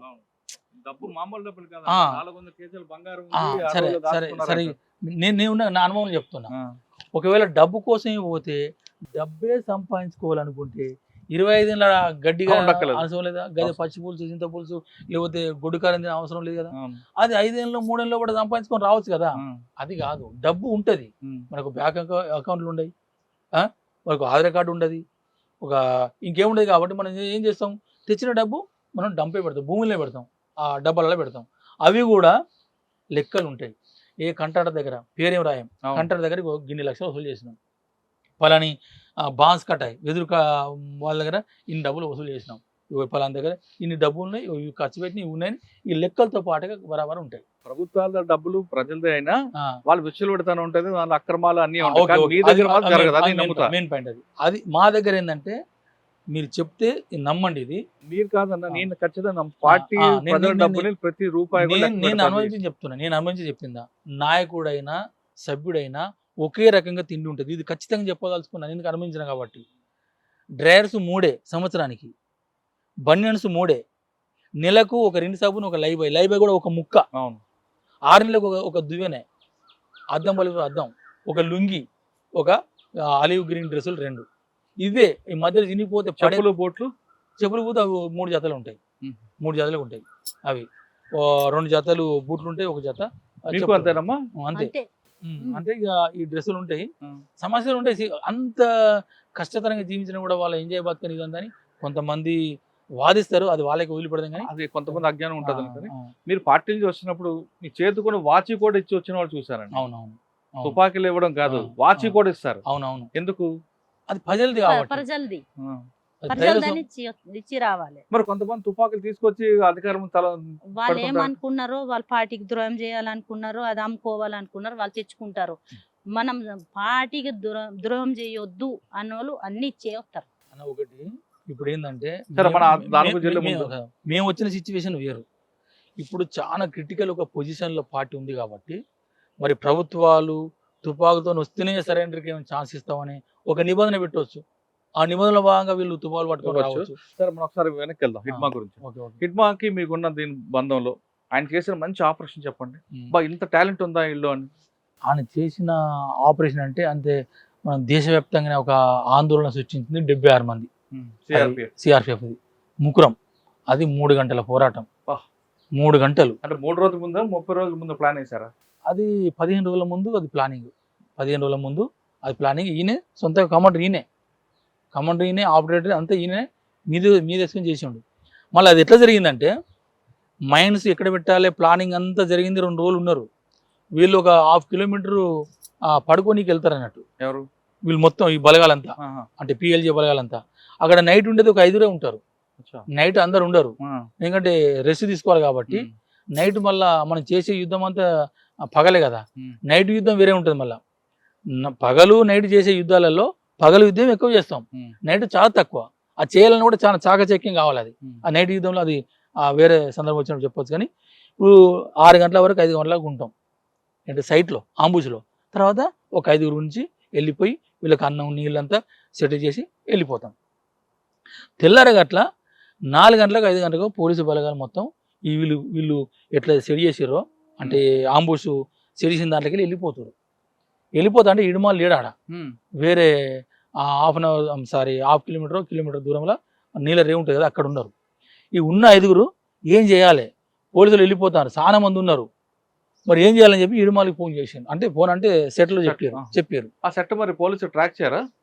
కొన్ని ట్రాక్ అయితే కొన్ని కావు, వేరే వేరే నంబర్ ఉంటాయి కదా, కొన్ని నంబర్లు ఉంటాయి, కొన్ని డైరెక్ట్ ఆ విషయం చెప్పారు కదా, టెక్నికల్ విషయం చెప్తారు. ఇప్పుడు పోలీసులు వచ్చిన చెప్పారు కదా, అక్కడ లోకల్ ఏంటంటే రైతులు పోతానంటారు, లేకపోతే బస్తాలు పోతాయి అంటారు, లేకపోతే ఒక అగ్గిపెట్టే లేకుంటే అయిపోయింది, అగ్గిపెట్టెల నాకు 4 పూలని అంటాడు, ఏవో సిచ్యువేషన్ చెప్తా అంటాడు. ఏదో కోడ్ ఉంటుంది, ఆ కోడ్ని చెప్తారు. ఆ కోడ్లు అర్థం చేసేటాలకు అంతలో అయిపోతూనే ఉంటా అంటారు. ఈ కోడ్ని చెప్తా అంటారు. ఇప్పుడు పోలీసులు వచ్చిన అనుకో, సిఆర్పిఎఫ్ సిగరెట్, మామూలు పోలీసులకి బీడి, ఇంకోటి అగ్గిపెట్టే, ఇంకోటి ఆకు, ఇంకోటి అల్లం, ఏదో ఒకటి సిగ్నల్ ఉంటుంది, ఆ సిగ్నలే పాటిస్తాం. సిగ్నల్ ఇచ్చేసారు. అప్పుడు ఇడుమాలు ఏం చేసిండు, అదే ఇడుమాకున్న ఆ తెలివి, ఆ ధైర్యము, ఆ టాక్టిక్స్ ఉపయోగించడం ఇక్కడ ఆయన డెవలప్ అయిందంతా. ఇది లేకపోతే ఏ కమాండర్ కూడా 10 ఏళ్ళ నుండి 20 ఏళ్ళ నుండి నువ్వు 100 కొద్ది పుస్తకాలు చదువు అది కాదు. ఆయన పెద్ద ఆ పుస్తకాలను చదివి రాలేదు. ఆయన ఆచరణ లోపట అనుభవం లోపట రాటు తేలిన ఒక మిలిటరీ కమాండర్. ఆయన ఏం చేసిండు, చలో ఉన్న కాడికే ఫైరింగ్ చేయని చెప్పేసిండు. వీళ్ళు ఉన్న వాళ్ళు ఫైరింగ్ చేశారు. ఫైరింగ్ ఏం చెప్తాడు కోడ్? ఫైరింగ్ చేయమని కోడ్ ఏం చెప్తాడు? ఏదైనా చెప్పవచ్చు. ఏదైనా టమాటా తొక్కు అంటాడా, లేకపోతే ఆపిల్ గొయ్యి అంటాడా, ఏదో ఉంటా అంటది అంతే. సుక్కం చూడు అంటాడా, ఏదో ఒక కోడ్ ఉంటుంది. అన్ని కోడ్సే. ఇటువంటి నువ్వు ఫైరింగ్ చేయని అట్లా ఏం చెప్పాడు, అన్నిటి కోడ్స్ ఉంటాయి. నేను గాయాలైనా కోర్సే ఉంటుంది, నేను చనిపోయినా కోర్సే ఉంటుంది, నాకు తూటాలు అయిపోయినా కోర్సే ఉంటుంది, తూటాలు కావాలన్నా స్టార్ట్ అయిపోయింది. మీరు ఉన్నారు అప్పుడు? మేమేమి లేవు, వాళ్ళు వేరే. అది బెటాలియన్, మిగతా కంపెనీలు 300 మంది ఉన్నారు. మెజార్టీ బిఎన్ వాళ్ళు, ఇక మిలిసే వాళ్ళు వీళ్ళు 300-400 మంది ఉన్నారు. ఫైర్ ఓపెన్ చేశారు. పోలీసులు ఆపారు. ఫైరింగ్ జరుగుతుంది భీకరంగా. అసలు అప్పుడు ఇడుమాలు తన బలగాలు పట్టుకొని ఎక్కడైతే వీళ్ళు కవర్ చేసుకోవాలనుకున్నారో వచ్చి కవర్ చేసుకొని కొడుతూ అట్లా 3 గంటల ఫైరింగ్. 3 గంటల ఫైరింగ్లో 76 మంది చనిపోయారు. వీళ్ళు ఒక 12 మంది వీళ్ళు చనిపోయారు, 8 మంది గాయపడ్డారు. ఈ 8 మంది గాయపడ్డా అంటే పిఎల్జే వాళ్ళు, అంటే మావోయిస్టు నక్సలైట్ల వాళ్ళు 8 మంది గాయపడ్డారు, 12 మంది చనిపోయారు. వీళ్ళని ప్రజలంతా వచ్చి మంచాలు తీసుకొని వచ్చి వాళ్ళ కోసం చూస్తున్నారు. వెనుక ఉండి వీళ్ళు గుంజుకొని పోతా అంటే ప్రజలంతా మంచాల మోసిపోయారు. ఎక్కడి నుంచి వస్తుంది వాళ్ళకి ధైర్యం? ఇడుమాలంటే బియ్యం అంటేనే వాళ్ళకి గుండెకాయ. ఈ ఇడుమాలు బియ్యం లేకపోతే మాకు అసలు మాకు ఉనికే లేదనేది ప్రజల్లో. అట్లా ప్రజలు వచ్చి వీళ్ళు మోసుకొని పోయారు. వాళ్ళు ప్రజలు హిడ్మా కోసం ప్రాణాలు ఇవ్వడానికి సిద్ధంగా ఉన్నారు కదా, వాళ్ళకి ఆదివాసులకి హిడ్మా ఏమైనా అభివృద్ధి చేశాడా, లేదా కేవలం ఒకటే సామాజిక వర్గం అనే దీంతో వాళ్ళందరూ వస్తున్నారు? అట్లని కాదు. ఇక్కడ సిచ్యువేషన్ ఏంటంటే భూమి మురియా పీపుల్ ఏంటంటే మురియా వాళ్ళు దొరల వాళ్ళు స్థానికులు, అక్కడ దొరల వాళ్ళు స్థానికులు. మురియా వాళ్ళు జగదల్పూర్ ఏరియా నుంచి అక్కడి నుంచి వీళ్ళు వలస వచ్చిన వాళ్ళు. వీళ్ళకి భూములు కావాలి. భూములు ఫారెస్ట్ వాళ్ళు కొట్టనిస్తలేరు. మరి కొట్టనియకపోతే ఎట్లా? పార్టీ దళం అప్పుడు ఉండే, రామణ దళం, ఇంకా ఒక 2-3 దళాలు 4 దళాలు ఉండే. వాళ్ళు అప్పుడు తరమణతో వీళ్ళకు అప్పుడే విముక్తిగా వీళ్ళు భావించారు కదా. కాబట్టి హిడ్మా అంటే దేవుడు వాళ్ళకి. ఇంకా ఇప్పుడు ఫారెస్ట్ వాళ్ళు పోయిన తర్వాత ఫోర్స్ పెరుగుతుంది. వీళ్ళ భూములు కావాలి, వీళ్ళ వ్యవస్థ కావాలి, మళ్ళీ భూములు దక్కాలంటే పార్టీ కావాలి కదా. పార్టీలు అంటే సైన్యం కావాలి. ఆ ఉద్దేశంతో ఏంటంటే సంఘపూలని, లేకపోతే వీళ్ళు ఈ కమిటీ ఆ కమిటీ పోలీసులు పట్టకపోడు, జైలు పెట్టి ఎంత ఉన్నది కదా. అందులో భాగంగా వాళ్ళ రక్షణలో భాగంగా ఇది ఒక ఆదివాసీ సమూహమే కాదు. ఆ ఇడుమాలు అంటే వాళ్ళు పార్టీ పద్ధతిలో పనిచేస్తుంది కదా. ఒక ఆదివాసీ సమూహం కోసమే కాదు. ఇక్కడ ఛత్తీస్గఢ్లో కానీ, లేకపోతే బీహార్లో కానీ, జార్ఖండ్లో కానీ ఇక్కడ ఆదివాసీ వనరులు అంటే అడవి వనరులు ఉన్నాయి కదా, వాటిని రక్షించాలి. వాటి రక్షణలో భాగంగానే ప్రజలను రక్షించడం. అవి కోల్పోతే కాదు. ఇప్పుడు మనం చూస్తున్నాం సార్, ఇప్పుడు ఏంటంటే ఇక్కడ అన్ని గుట్టలు అన్ని కథాల కోసం ఇంకేమన్నా అవి గ్రైండ్ వెళ్తాయని చెప్పి అన్ని తవ్వి చూసారు. అక్కడ ఇంతవరకు బయలుదేరి తప్ప ఎక్కడ కూడా తవ్వి చూసింది లేదు. వాటి రక్షణలో భాగంగా ఆ భూమి కోసం, ఆ ప్రజలకు అండగా ఉండడం కోసం ఆయనే ఆ యుద్ధ పార్టీ నేతృత్వంలో, పార్టీ గైడెన్స్లో పట్టిన అంత తెలివైన వ్యక్తి. మీరు చెప్తున్నారు ఆ టోపోగ్రఫీ, ఆ భౌగోళిక పరిస్థితులు అంత అవగాహన ఉంది. శత్రువుని తక్కువ అంచనా వేయని వ్యక్తి. శత్రువుని ఎప్పుడు తక్కువ అంచనా కనిపించట్లేదు ఆయన చరిత్రలో. ఇప్పుడు శత్రువుని ముందస్తు చూసుకొని చేయడం. అంత తెలివైన వ్యక్తి ఇక్కడ మారేడుమిల్లికి ఎందుకు వచ్చాడు? అయితే దీంట్లో ఇడుమాల్ది ఒక విషయం చెప్పడం మర్చిపోయినా. ఇతనికి ఒక అన్న ఉంటాడు, ఒక అన్న ఉంటాడు, 2 అక్కలు, 2 చెల్లెళ్ళు, 2 తమ్ముళ్ళు. ఇతను పెద్ద కుటుంబం, చాలా పేదరికం అన్నట్టుగా. ఈ భూమి దున్ని పంట పండిస్తే తప్ప వీళ్ళకు అది లేదు. 2 తమ్ముళ్ళు చనిపోయారు, 2 అక్కలు ఉన్నారు, 2 చెల్లెలు ఉన్నారు, అన్న ఉన్నాడు, వీళ్ళ అమ్మ ఉన్నది, వీళ్ళ నాన్న కూడా చిన్నప్పుడు చనిపోయింది. ఇప్పుడు ఈయనే చాలా పేదరికం, అంటే చాలా పేదరికం నుంచి వచ్చిన వ్యక్తి. ఆ ఇంటి పేదరికాన్ని చూసిండు, ఇటు ప్రజల్ని చూసిండు. ఈ అన్నిటితోనంటే ఈ పార్టీ ఒకటే పేద ప్రజలకు అండగా ఉంటుంది. పార్టీ లేకుండా ఏ ప్రభుత్వాలు ప్రజల్ని చూడలేదనేది ఒక బలమైన అభిప్రాయం తనకు ఏర్పడ్డది. అట్లా పార్టీ సిద్ధాంతము, గైడ్లైన్స్ అంతనే ఉన్నది. అసలు ఏంటిది పార్టీలైన ఏంది, ఇవి కూడా కొన్ని విషయాలు చెప్పాలి. ఈ మారేడుమిల్లిది కొద్దిగా లేటు చెప్తా. ఇప్పుడు మేధావులలో కానీ, పార్టీలలో కానీ చర్చ ఏంటంటే అసలు యుద్ధం ఎడిపోతుంది. అసలు సరెండర్ అవ్వడం కరెక్టా కాదా, తుపాకులకు అప్పగించడం కరెక్టే కాదా. సార్ దీంట్లో ఎవరమైనా పేదరికం పోవాలంటే ఏం చేయాలనేది ఎవరు దాన్ని కంక్లూడ్ చేయడం లేదు. మనకు ఫస్ట్లో ఏంటంటే చైనాది ఒక దీర్ఘకాలిక ప్రజాయుద్ధం, అంటే ఒక్కొక్క ఏరియాను విముక్తి చేస్తూ లాస్ట్గా దేశాన్ని ఆక్రమించుకోవాలనేది ఆ దీర్ఘకాలిక ప్రజాయుద్ధం. అది మావో సృష్టించింది. ఒకటి రష్యా మార్గం, అంటే సశస్త్ర సాయుధ తిరుగుబాటు, అంటే తుపాకులు ముందు పట్టుకోకుండానే కార్మికులలో, విద్యార్థులలో, మేధావులలో మొత్తం ఈ రాజకీయాలు సృష్టించి తుపాకులు వేరే దిక్కు డంపు చేసి ఎప్పుడైతే ప్రజలు యుద్ధానికి సిద్ధమవుతారో అప్పుడు అందరి తుపాకులు పంచి ఆ ప్రభుత్వం మీద ఒకేసారి దాడి చేసి మొత్తం అన్ని రాష్ట్రాలను ఒకేసారి ఆక్రమించుకోవాలి. అదొక రూపు. ఇప్పుడు మనకున్నది అంటే భారతదేశం భౌగోళిక, సామాజిక, ఆర్థిక పరిస్థితులు రీత్యా మనం కూడా చైనా లెక్కనే దీర్ఘకాలిక ప్రజాయుద్ధం చేయాలనేదే ఒక లైన్. ఇది ఈ లైను పద్ధతిలోనే మేము అందరం పోయిన తర్వాత ఇప్పటికి చూడండి ఇన్ని సంవత్సరాలు అవుతుంది. ఇది ఒక గెర్ల యుద్ధం నుంచి మొబైల్ యుద్ధం, స్థావర యుద్ధం, అంటే లోతట్టు ప్రాంతాలనంతా విముక్తి చేస్తూ, బేస్ ఏరియాలు నిర్మాణం చేస్తూ ఒక్కొక్క రాష్ట్రాన్ని ఆక్రమించుకొని, దేశాన్ని ఆక్రమించుకొని ఈ పెద్ద ఒక వ్యూహం ఇది.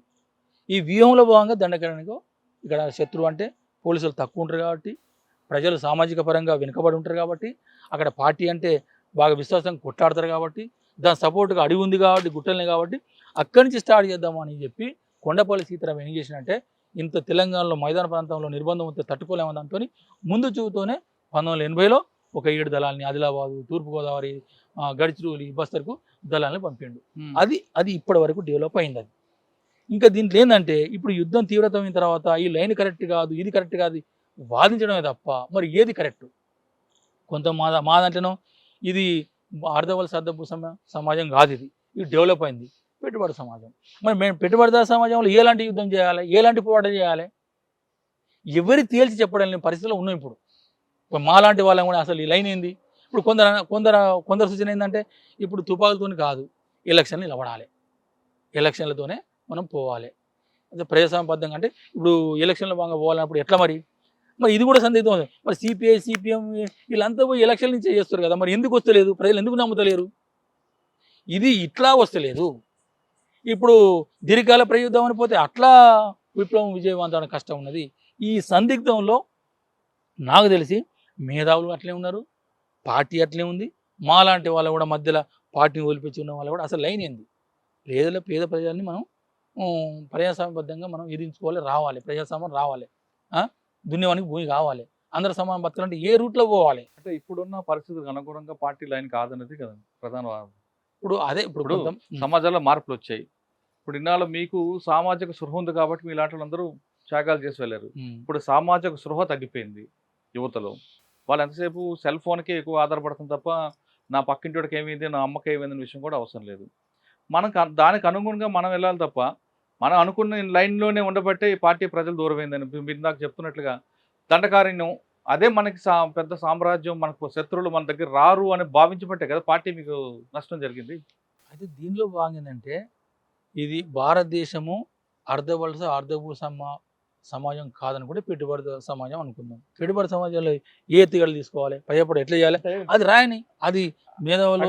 ఒకప్పుడు భారతదేశంలో అసమానతలు, ఆర్థిక అసమానతలు, సామాజిక అసమానతలు ఉన్నాయి కాబట్టి పార్టీ ముందుకు వెళ్ళింది, ప్రజలు దగ్గరకు అయ్యారు. ఇప్పుడు అసలు భారతదేశంలో అసమానతలు ఎక్కడ ఉన్నాయన్న? ప్రతి 5 సంవత్సరాల కోసం ఎలక్షన్ జరుగుతుంది. మనకి బడుగు బలహీన వర్గాలు కాదు, కింది స్థాయి వర్గాల వరకు కూడా ప్రెసిడెంట్లు అవుతున్నారు, ప్రైమ్ మినిస్టర్లు అవుతున్నారు. మనం నచ్చిన వాడిని 5 సంవత్సరాలు అవగానే దించేస్తున్నాం. ఇంకా అసమానతలు ఎక్కడ కనిపిస్తాయి మీకు? ఎందుకు అవపడలేదు ఎక్కడ? అంటే ఇప్పుడు తినేవానికి తిండి, ఉండేవానికి ఇల్లు, సెల్ ఫోన్ లేని వాడు ఎవరున్నారు? సెల్ ఫోన్ లేదు, ఆ సెల్ ఫోన్ ఏమన్నా పెడుతుంది అన్నం పని కాదు, అదేం ప్రధానం. అన్నం తినకపోయినా ఆడ చేతిలో ఫోన్ ఉంటే చాలు, దానికి అలవాటు పడ్డారు ప్రజలు. నేను అనేది అంటే తిండి పెట్టేది, తిండి పెడుతుందా పెట్టదా ఒక నిమిషం. వాళ్ళు గమనించిన విషయం మన దగ్గర కాదు, ప్రజల నుంచి రావాలి. ఇది ప్రభుత్వాలు ఏం చేస్తున్నాయి, వాళ్ళకి సెల్ ఫోన్లకు అలవాటు చేస్తున్నాయి. ఎవరికి? కింద స్థాయి వ్యక్తులకి.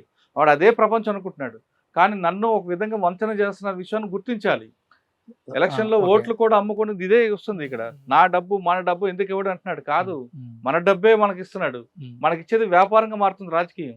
అది మారబట్టే కదా ఈ పరిస్థితులు ఏర్పడుతున్నాయి.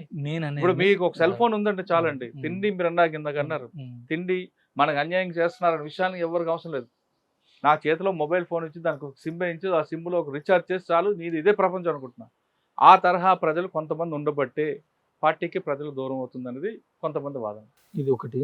అయితే ప్రభుత్వాలు కూడా రాజకీయ నాయకులు నేను చెప్పవలసిందంటే, ఇప్పుడు సెల్ ఫోన్ అలవాటు చేస్తున్నావు, తాగుడు అలవాటు చేస్తున్నావు, ఈ ఖర్చులు కావాలంటే దొంగలు, రౌడీలు, గుండాలు తయారవుతున్నారు. ఇప్పుడు నక్సలిజం పోయిందంటే ఇప్పుడు వచ్చేది అదే. నేను కుండ బద్దలు కూడా చెప్తున్నా, నక్సలిజం వీళ్ళు పోయిందంటే వీళ్ళు అంటారు కదా నక్సలిజం మొత్తం తోడేస్తాం, పీకేస్తాం, చంపేస్తాం అంటే వచ్చేది మొత్తం వాళ్ళే కాదనను. కానీ ప్రజల్లో ఒక బలమైన కోరిక ఉందంటే, ఇప్పుడున్న రాజకీయ నాయకులు అందరూ కదా, కొంతమంది మాత్రం అవినీతి పరులు అయిపోయారు, అక్రమాలు అయ్యారు. మీరు అన్నట్టుగా తాగుడికి దీనికి అలవాటు చేస్తున్నారు. అంటే వాళ్ళకి అనుగుణమైన ప్రజలు కావాలని, లేదు ఉచిత పథకాలని, ఇవన్నీ అలవాటు చేస్తున్నారు. ప్రజలు ఏమనుకుంటున్నారు, మీలాంటి త్యాగాలు చేసిన వాళ్ళు వచ్చి చిన్న అంటే మరీ పార్లమెంట్ తరహా కాకపోయినా కింద గ్రామీణ స్థాయిలో నిలబడితే ఎలక్షన్లో ఖచ్చితంగా మిమ్మల్ని గెలిపించడానికి సిద్ధంగా ఉన్నారు. మీరు చేసేది సాయుధ పోరాటం చేసి మీరు చేసిన త్యాగాలు వృధాయి మీకు రక్త సంబంధులందరినీ దూరం పెట్టి బాధ పెట్టే కన్నా మీరు ప్రజాస్వామ్యంలోకి వచ్చి, అంటే మీరు కాదు ఇప్పుడు ఎవరైతే ఉన్నారో అందరూ కూడా మీలాంటి వాళ్ళందరూ త్యాగాలు చేసే వాళ్ళందరూ కూడా ఒక కమిట్మెంట్ ఉంటారు. మీలాంటి వాళ్ళు ప్రజల డబ్బు అంటే అది మన డబ్బు కాదు అని భావించే వాళ్ళు మీరు, ప్రజల డబ్బు అంటే నా డబ్బు అని భావించే వాళ్ళు రాజకీయ నాయకులు. మీకు వాళ్ళకి ఉన్న తేడా అది. కాబట్టి మీలాంటి వాళ్ళు ప్రజాస్వామ్యంలోకి వచ్చి సామాన్యులుగా కింద స్థాయిలో పోటీ చేస్తే ఖచ్చితంగా ప్రజలు ఆదరిస్తారు. ఒకటి కాదు, 2 సార్లు, మొదటిసారి ఓడిపోవచ్చు, 2వ సారి ఓడిపోవచ్చు, 3వ సారి ఖచ్చితంగా ప్రజలు మేము గుర్తిస్తారు. మీలాంటి వాళ్ళు వచ్చారనుకోండి మన ప్రజాస్వామ్యం ఇంకా బలంగా ఉంటుంది అనేది నా వాదన. మీ దాంట్లో న్యాయబద్ధమైన ఒక డిమాండ్ ఉంది, ఒక ఆలోచన ఉంది, నేను దానికి ఓకే. అయితే ఇప్పుడున్న పరిస్థితులు నేను చెప్పగలుగుతా.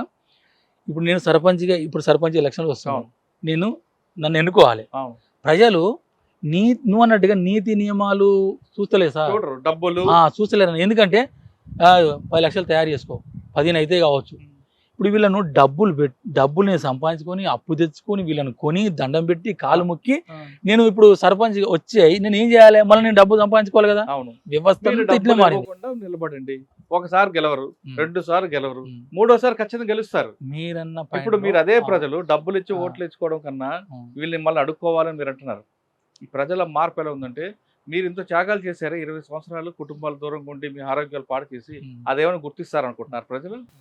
అదే గుర్తించరు. అదే నేను నా కోలిక ఇప్పుడు ఉన్న ఏ మార్గం కరెక్ట్ అయింది ఎట్లా అనుకున్నప్పుడు మన భారతదేశము అన్ని దేశాల కంటే ఒక విభిన్నమైంది. అవును, కులాలు మతాలు దేవుళ్ళు అన్ని ఒక విభిన్నమైన వ్యవస్థ మన భారతదేశం వ్యవస్థ. ఈ వ్యవస్థలో ఈ దీర్ఘకాల ప్రయోజన పంతాలని పోదాం అనుకుంటే మాత్రం అది కష్టంగానే అనిపిస్తుంది.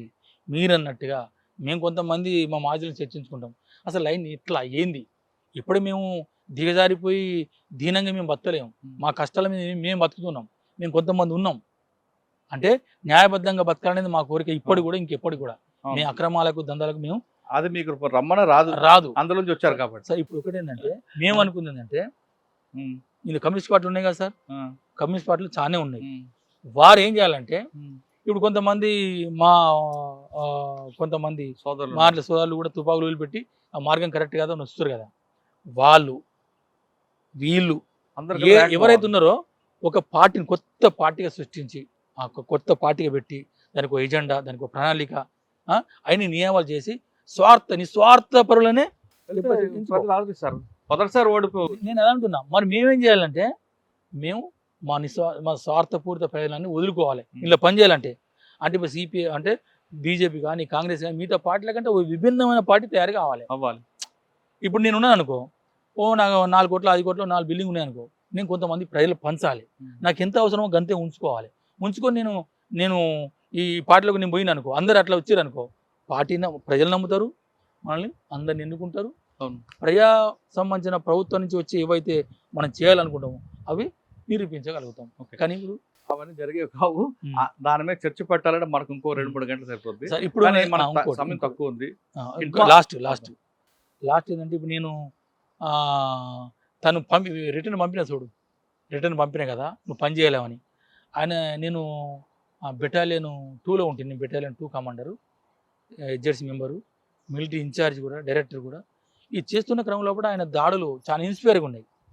ప్రపంచకైనా దేశానికైనా మన పార్టీలైనా చాలా ఇన్స్పైర్ దాడులు చేసిండు అన్నట్టు. అప్పుడు నేను ఒక లెటర్ రాసిన తనకు, ఏంటంటే కామ్రేడ్ హిడ్మా, నేను ఒకప్పుడు నిన్ను చిన్న చూపు అంటే నీ అనారోగ్య పరిస్థితులు అయితే నిన్ను చేయలేవని నేను వెనక్కి పంపిన, అది తప్పని నిరూపైంది. ఇది నా ఆత్మ విమర్శ నేను చేసుకుంటున్నా, అది నా తప్పు, నీకు ఎంత బాధించిందో ఎంత బాధ పెట్టిందో అని ఒక లెటర్ రాసిన. లెటర్తో తను సంతృప్తి చెంది అర్జున్ దాదా ఇప్పుడు గ్రహించిండు నా పోరాటాన్ని కానీ నా సామర్థ్యం గ్రహించానని అని మళ్ళీ ఒకసారి నాకు కలిసినప్పుడు చెప్పిండు. అర్జున్ దాదా జిందాబాద్ అన్నట నాకు కూడా చెప్పారు, ఏమని ఇట్లా రాశారు, నాకు అక్క పెద్ద అక్క అనే చెప్పేది. సంతోషపడ్డా నేను. అయితే ఇంత తెలివి, ఇంత సామాజిక స్పృహ, ప్రజల్లో కలిసిపోయే తత్వం ఉన్న వ్యక్తి అంత ఈజీగా ఎలాగొచ్చారన్న మారేడుమిల్లికి ఏం సంబంధం? ఇది ఒక్కటి గ్రహించాలి, అది ఇప్పుడున్న సిచ్యువేషన్ నాకు అనిపించేది. అసలు మారేడుమిల్లికి ఆయనకి సంబంధం ఉందా? సంబంధం లేదు. ఈయనకు కొన్ని ఏంటంటే ఈ నరాయణ బనేత అనేది అది అందరికి తెలుసు. ఈ నరాయణ పీక్ వస్తాయి బాగా, అంటే ఇట్లా అంటాడు, ఇట్లా బాగా అంటాడు. ఈ నరాలు బాగా పీక్ వచ్చే సమస్య బాగుంటుంది, మందులు వాడతాడు, అది బాగా సీరియస్ కావచ్చు. బహుశా ఆయన ఏంటంటే పార్టీ తీసుకున్న టాక్టిక్స్లో భాగంగా, అంటే ఇక్కడ డీకేని మొత్తం చుట్టుముట్టు కాబట్టి మనం వేరే రాష్ట్రాలకి వెళ్ళిపోవాలనే ఒక ఆలోచన తీసుకున్నారా అనేది ఒకటి. రెండోది, తనకి సీరియస్గా ఆరోగ్య సమస్య ఉన్నాయి కాబట్టి ఏమన్నా మెడిసిన్ కోసం వేరే హాస్పిటల్కి పంపుతుండ్రా అనేది ఈ 2 ఆలోచనలు తప్ప మిగతా అయితే ఆయన సరైన రైతులు అనేది నేను అనుకోను. ఒకవేళ కావాలనుకుంటే మన సతీష్ ఉన్నాడు, సోను ఉన్నాడు, వాళ్ళు ఇంత ముందు చర్చించారు, ఇంత మాట్లాడినరు, ఇట్లా ఈ కరెక్ట్ ఈ పాలసీ కరెక్ట్ అనిపిస్తలేదు, ఇట్లా సరెండర్ అయిదామని చర్చించిన కూడా ఆయన ఇనలేదు. ఒకవేళ ఇంత నిర్బంధంలో మళ్ళీ ఆలోచన వచ్చి సరెండర్ కావాలనుకుంటే మీడియా వాళ్ళని పిలుచుకును, ఆయనకు అనేక రకాల వస్తున్నాయి. అంటే మీడియా వాళ్ళు కుప్పలు తెప్పలు పోయే అవకాశం ఉంది ఆయన దగ్గరికి, మీడియా వాళ్ళని పిలుచుకును, లేకపోతే రాజకీయ నాయకులు ఇవ్వచ్చు. ఆయన అలాంటి పని చేయలేదు. ఆయనే కొద్దిగా అటు నిర్బంధం తక్కువ ఉందని చెప్పి అటు నుంచి విజయవాడ నుంచి అటు ఎటన్నా వేరే తమిళనాడు, కర్ణాటక, కేరళ ఆ రూట్లో వెళ్ళిపోదామని అనుకున్నాడా, లేకపోతే హాస్పిటల్ చూద్దాం అనుకున్నాడా? ఈ రెండిట్లో ఏదో ఒకటి. సాధారణంగా హిడ్మా ఒక ప్రాంతం నుంచి ఒక ప్రాంతం వెళ్ళారనుకోండి, వెళ్ళినప్పుడు ఆయనకి హిడ్మా కాబట్టి భారీ ఎత్తున సెక్యూరిటీ ఉంటుంది. 20-30 మంది అవ్వచ్చు, 100 మంది ఉంటుండొచ్చు. ఎలా వెళ్తారండి? అంటే ఆయన చుట్టూ 100 మంది ఉంటారా, లేదు ఒక 5 కిలోమీటర్ 3 లేయర్స్లో వెళ్తారండి? అంటే వీళ్ళకు బయటికి వచ్చే వాళ్ళకంటే 3 లేయర్ల సెక్యూరిటీ వ్యవస్థ ఉంటుంది అని అంటున్నారు కదా. ఫస్ట్ ఏంటంటే ప్రజలే మిలిషాయే first layer. Okay, first layer అంతే, ప్రజలు మిలిషియా అనేది ఫస్ట్ లేయర్. సెకండ్ మేము అనేది అంటే దాన్ని మిలిషియా అంటాం, అవును, పునాది బలగాలు అంటాం దాన్ని. రెండోది సెకండరీ ఫోర్స్. సెకండరీ ఫోర్స్ అంటే ప్లటూన్లు, మిలిటరీ దళాలు, ఎల్ఓసులు, ఇవి వాళ్ళు ఆర్గనైజేషన్ చేసుకుంటే తిరుగుతూ ఉంటాయి. అంటే ఎంత దూరం ఉంటాయి ఒక మనిషికి? అంటే ఇప్పుడు ఉన్న ఏరియాలో 2 కిలోమీటర్లు ఉంటూ 5 కిలోమీటర్లో ఉండొచ్చు అట్లా. ఇది second layer. Second layer. Okay. ఇక లాస్ట్ తన దగ్గర లేయరు ఆయన సంబంధించిన సభ్యులు. ఇప్పుడు బెటాలియన్ అనుకున్నప్పుడు 2 కంపెనీలు, ఒక బెటాలియన్. ఓకే. ఇవన్నీ విధంగా మీరు అన్నట్లు అంటే ఫస్ట్ కంపెనీ ఇట్లా ఒక అర్ధ సెమీ సర్కిల్లో ఉంటే, ఇంకో కంపెనీ ఇట్లా సెమీ సర్కిల్లో ఉంటుంది. ఓకే. హెడ్ క్వార్టర్ అనేది సెంట్రల్ ఉంటుంది. వీళ్ళు డేరా వేసేటప్పుడు పోయేటప్పుడు కూడా ఫస్ట్ కంపెనీ ముందు ఉంటుంది, తర్వాత హెడ్ క్వార్టర్ ఉంటుంది, దీనిక సెకండ్ కంపెనీ ఉంటుంది. ఇది రెండు అలాగ మూవ్ అవుతుంటాయి, అంతే కదా? ఒకవేళ శత్రువు ఇంకెక్కువ అనుకుంటే ఇళ్ళకించి ఒక సెక్షన్ ఈ సైడ్కు, ఇంకో సెక్షన్ ఇటు సైడ్కు. ఓకే, 4 వైపులు పంపిస్తారు. 4 వైపులా ఉంటాను. ఓకే. కానీ ఇప్పుడు ఇక్కడ వచ్చేసరికి హిడ్మాకు సంబంధించిన శాన్ అంతా కూడా, సెక్యూరిటీస్ అంతా కూడా ముందే వచ్చింది మైదాన ప్రాంతం. తర్వాత హిడ్మా, రాజీతో పాటు మన నలుగురు ఉన్నారు, వాళ్ళ దగ్గర AK-47 ఉన్నాయి. అంటే అది కొంచెం అనుమానాస్పదంగా అనిపిస్తుంది నాకు తెలిసి వాళ్ళు 4-5 AK-47 పట్టుకొని పోకపోవచ్చు.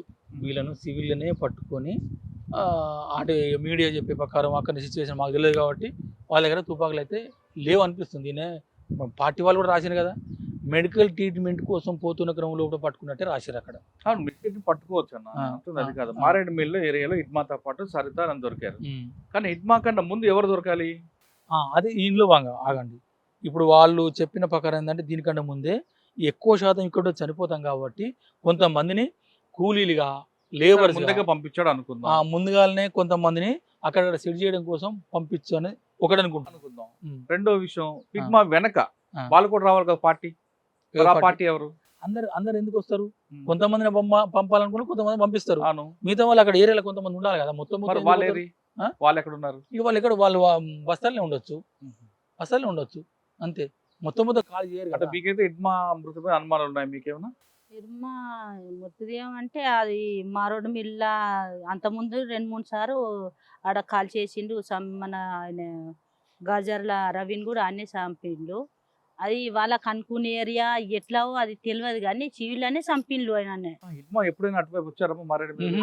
అటుపోడు రాజీ గాని ఎవరు కూడా అలాగే సంబంధం లేదు. అంత ముందు వీళ్ళు టెక్నికల్ భాగంగా ఒడిశా అటు తిరిగిళ్ళు. ఎవరు? హిడ్మా తిరిగిండు. ఆంధ్ర వైపు రాలేదు. ఆంధ్ర వైపు రాలే, ఒడిశాకు పోయిండు. రాజా కూడా పుకార్లు ఏంటంటే ఒకసారి ఆంధ్రకు తెలంగాణకు వచ్చిందని, నాకు అక్కడ అవన్నీ అబద్ధాలు. ఆయన నాకు తెలిసి అయితే గోదావరి దాటాడు. కిష్టారం, గొల్లపల్లి, మొత్తం బాసగూడము, జగురుగొండ, పశ్చిమ బస్తారు. ఎడ్జెస్ మెంబర్ కాబట్టి మాడిగిడు అది మొత్తం డీకే అంతా. దీంతో పాటు మన టెక్ క్రాంతి ఆయన మీద అనుమానం ఉంటాయి మీకేమన్నా?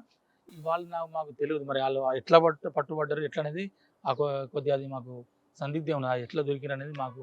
సరేనా, ఫైనల్ గా చెప్పండి, హిడ్మా మృతితో దండకార్యంలో పార్టీ అంతరించిపోతుందా, లేదా మరొక హిడ్మా పుట్టే అవకాశం ఉందా? అంటే ఈయనకు ధీటుగా అయితే కోర్స దేవ అని అదే ఊరు అతను. ఎవరు? బార్సదేవ. అదే ఊరు అతను, అదే మిలిటరీ లైన్ లో ఉన్న వ్యక్తి ఒక ఆయన ఆల్రెడీ ఉన్నాడు. ఒకవేళ వస్తే ఆయన రావచ్చు. మొత్తంగా అంటే ఇప్పుడు పార్టీ అంటే హిడ్మా మృతి కాకుండా మల్లోజు వేణుగోపాల్ గారు కానీ లేదా ఆశన్న వీళ్ళందరూ సరెండర్ అయిపోతున్నారు. వాళ్ళు సరెండర్ అవడం కాకుండా దాదాపు 200-300 మంది తీసుకొచ్చేస్తున్నారు బయటకు. మన ఇటీవల తెలంగాణ కూడా అయింది. ఇంకా దేవ్జీ, తిప్పర్ తిరుపతి, ఇంకా లోపల ఉంది కూడా మళ్ళా రాజారెడ్డి గారు, లేదా ముప్పాల లక్ష్మణరావు గారు, లేదంటే ముప్పిడి సాంబయ్య, తరళపల్లి ఆయన ఒకరు సాంబయ్య వచ్చినట్లున్నారు కదా. రాలేదు ముప్పుడు సాంబయ్య. తర్వాత ఈయన దామోదర్, చొక్కా దేవేందర్, చొక్కా జోగారావు, వీళ్ళు కనిపిస్తున్నారు మెయిన్. అంటే మన తెలుగు వాళ్ళు వీళ్ళు, 2 రాష్ట్రాలకు సంబంధించిన వీళ్ళు కాకుండా అటు ఛత్తీస్గఢ్ ఏరియాలో కొంచెం స్ట్రాంగ్ పర్సన్స్ ఎవరు? ఛత్తీస్గఢ్ ఏరియాలో అంటే స్ట్రాంగ్ లోకల్గా ఆయన వెలుగులోకి రాడు కానీ రామ్ దేర్ అని ఒక ఉన్నాడు. రామ్ దేర్ ఈ ఇడుమా కంటే ముందే నాతోనే ఇజ్జస్లోకి వచ్చిండు. ఆ. ఆయన military DK military commissioner incharge ఉండే. రామ్ దేవా రామ్ దేరా రామ్దేవ్ రామ్ దేవ్ అలియాస్ ఇంటి పేరు తెలియదు కానీ ఎక్కడ ఛత్తీస్గఢ్ బస్తారా సరే ఆయన వీళ్ళకంటే ముందు ఆయన కొంచెం స్ట్రాంగ్ స్ట్రాంగే. ఇంకో ఆయన పేరు చెప్పారు మీరు ఇంకెవరు ఇడ్మాతో పాటు దేవ దేవా భారత దేవ. ఆయన స్టేట్ కమిటీయా ఆయన ఇప్పుడు స్టేట్ కమిటీ. ఇక ఆయన ఒకడు మిలిటరీ పరంగా బాగానే ఉంటాడు. 4-5 దాడులు కూడా చేసిండు. అంటే హిడ్మాకు ఉన్నంత పవర్ ఉందా? అంత చెప్పలేము. హిడ్మా ఒక పిలిపేస్తే 100 మంది వేల మంది ఆదివాసులు వస్తారు కదా. ఆయన చనిపోయినప్పుడు కూడా 2000 మంది వచ్చారు. చాలా మంది రావచ్చు, మనకి ఇంకా చూపించింది తక్కువ. కానీ ఆ ఇడుమ అంతా ఇప్పుడు అంత నేర్పరి, అంత తెలివి, అంత మిలిటరీ సంబంధించినప్పుడు ఈయన ఇంకా సెల్స్ కానీ లేకపోతే అవి మోటార్స్ కానీ బైనాక్యులర్స్ కానీ ఇవన్నీ కూడా తయారు చేయడంలో కూడా తన సొంతగా ఇన్వాల్వ్ అయి ఉన్నాడు కదా. అవును. కానీ హిడ్మా గురించి ఒక ప్రశ్న లాస్ట్గా మీకు కానీ హిడ్మా కానీ రాజు గురించి కానీ హిడ్మా ఎన్కౌంటర్లు అయిన తర్వాత అంటే బ్లాస్టింగ్ అయిన తర్వాత బాధపడే సంఘటనలు ఎప్పుడైనా ఉన్నాయా? ఒక ఆపరేషన్ అయింది 76 మంది చనిపోయినప్పుడు కానీ లేదా ఇంకో విషయంలో కానీ ఇంకో సంఘటన జరిగినప్పుడు అనవసరంగా ప్రాణం అందరిని చంపుతున్నానని ఎప్పుడైనా బాధపడ్డా? హిడ్మా కానీ లేదంటే మీరు చెప్పిన సరిత కానీ అంటే మా పార్టీ లైన్లో ఎట్లుంటుంది అంటే వీళ్ళంతా పేదవాళ్ళే కానీ మన కోసం చంపనీకి ప్రభుత్వం పంపింది కాబట్టి మనం చంపవలసి వస్తుంది కదా. ఇంతమంది చనిపోతున్నారు అనేది పార్టీ లైన్లోనే ఉన్నది, మేము కూడా అనుకుంటాం. కానీ మా మీదకి వస్తారు కదా, అంటే రాజ్యం అంటే దోపిడీ వర్గాలను కాపాడలాగా వీళ్ళు ఉన్నారు కాబట్టి చంపవలసి వస్తుంది తప్ప లేకపోతే వీళ్ళని చంపొద్దు అనేది కదా. అవునన్నా, మీరు ఆ సాయుధ పోరాటం లేకుంటే మామూలుగా వచ్చుంటే పోలీసులు మీ దగ్గర ఎందుకు వస్తారు? రారు కదా. సాయుధ పోరాటం లేకపోతే తుపాలు లేకపోతే వీళ్ళు ఇనరనే కదా అక్కడ. కాదన్నా, ఇప్పుడు ఎలా వచ్చిన పరిస్థితి అంటే మీరు భారతదేశ పౌరులే, వాళ్ళు భారతదేశ పౌరులే, మనం చంపుకుంటున్నాం. ఎప్పుడైనా ఈ సబ్జెక్ట్ ఆలోచించారా? ఆలోచించాను. అది పాటలనే ఉండే, గద్దరే రాస్తూనే ఉండే, పోలీసు వాళ్ళు పేదోళ్ళే, మనం కూడా పేదోళ్ళే, మనం చనిపోతున్నాం. అసలు మన దేశం మీద పోరాటం చేస్తున్న వ్యక్తులను పక్కన పెట్టి మన మీద మనమే పోరాటం చంపుకుంటున్నాం. అది చర్చ ఉంటది కానీ గత్యంతరం లేదు కదా. ఏం చేయడం అనేది ఇప్పుడు ఈ దోపిడీ రాజకీయాలు వినరు. వాళ్ళ పోలీసు వాళ్ళని వాడుకొని మన మీద పంపిస్తారు. మనం ఇప్పుడు ఈ దోపిడీ కంట్రోల్ చేయాలంటే మన కన్ను మనమే పొడుచుకుంటాం అంటారా? ఇప్పుడు వాళ్ళు అడ్డం వస్తున్న దాంతోనే చంపుతున్నాం తప్ప వాళ్ళని చంపాలని టార్గెట్ కానే కాదని పార్టీ అవగాహన అంతే, మాది కూడా అవగాహన. సరే, ఎప్పుడైనా పార్టీలో మన దేశం మీద పక్కన దేశాలు దాడులు చేస్తుంటాయి, మన మనుషులను చంపేస్తుంటాయి కాశ్మీర్ ఆ ప్రాంతంలో. అరే, మన మనుషులకి పక్క దేశం చంపడం ఏంటి? వాళ్ళ మీద మనం కసి తీర్చుకుందాం, వాళ్ళ మీద పక్క పెట్టుకుందాం అని ఎప్పుడైనా చర్చ వచ్చిందా? వస్తుంది. నిరసనంగా మీటింగ్స్ అన్ని చేసేదే కదా. దానికి ఏంటి చర్చ వస్తే కాదు కదా, దానికి యాక్షన్ ఏముంది అంటే మరి మనం ఏంటంటే అక్కడ దేశాల మీద మన దేశం కూడా పెత్తనం చెలాయించొద్దు. ఇప్పుడు అక్కడ పీపుల్ ఉన్నారు అనుకో, ఇప్పుడు జమ్మూ కాశ్మీర్ సంబంధించింది, అక్కడ వాళ్ళ లక్ష్యం ఏంది? అసలు వాళ్ళు దీనికోసం కొట్లాడుతారు, ఉన్నోని కోసం కొట్లాడుతున్నారు, పేదల కోసం కొట్లాడుతున్నారు. దాన్ని బట్టి అందరినీ వ్యతిరేకించము. ఒక పేదల కోసం కొట్లాడే కొన్ని సెక్షన్స్ వర్గాలంటే వాటి సపోర్ట్ చేస్తాం పార్టీ. అని ఎప్పుడైనా మరి పాకిస్తాన్ సపోర్ట్ చేస్తారా? భారతదేశం అట్లా లేదు, పాకిస్తాన్ సపోర్ట్ చేసేది అట్లనే లేదు. మన దేశం మనం సపోర్ట్ చేస్తారా? అంతే. అంటే ఆ విషయంలో భారతదేశం అది కూడా ఉంది. ఒకవేళ ప్రపంచ దేశాలే భారతదేశం పడితే మనము ప్రజలు మన పోలీసు వ్యవస్థతో మొత్తం తిరుగుబాటు చేయాలని ఉంది. ఉంది. అట్లని కాదు, వేరే దేశపోడు మన దేశంలో యుద్ధానికి వచ్చినప్పుడు మన పోలీసుల పాటుగా మన ప్రజల్ని మనం కూడా అలా ఇన్వాల్వ్ అయి కొట్లాడాలి. సూపర్, అది ఉంది. పార్టీ లైన్ లోనే ఉంది. ఇంకొక ప్రశ్న, ఇది అంటే కొంచెం ఇబ్బందికర ప్రశ్న అవ్వచ్చు కానీ సామాన్యుడికి ఎక్కువగా కనెక్ట్ అయ్యే ప్రశ్న. ఇది చాలా మంది అడుగుతుంటారు నాకు, మీరు ఇంతమంది మాజీలు ఇంటర్వ్యూ చేస్తుంటారు కదా, ఈ ప్రశ్న అడగండి అంటుంటారు. ఆ ప్రశ్న ఏంటంటే, పార్టీలో ఉన్న వాళ్ళు అగ్రవర్ణాలు 2%, 3%, అప్పటి నుంచి ఇప్పుడు నుంచి కాదు, ఇప్పుడంతా ఎవరు లేరు అనుకోండి, కానీ ఎక్కువ శాతం దళితులు. ఓకే, దళితులు బిడ్డైన మన బాబాసాహెబ్ అంబేద్కర్ గారి గురించి, ఆయన రాసిన రాజ్యాంగం గురించి వీళ్ళు ఎందుకు చర్చించరు, వీళ్ళకి ఎందుకు ఆయన దూరం అని అడుగుతుంటారు. అడగండి అని అడుగుతుంటారు.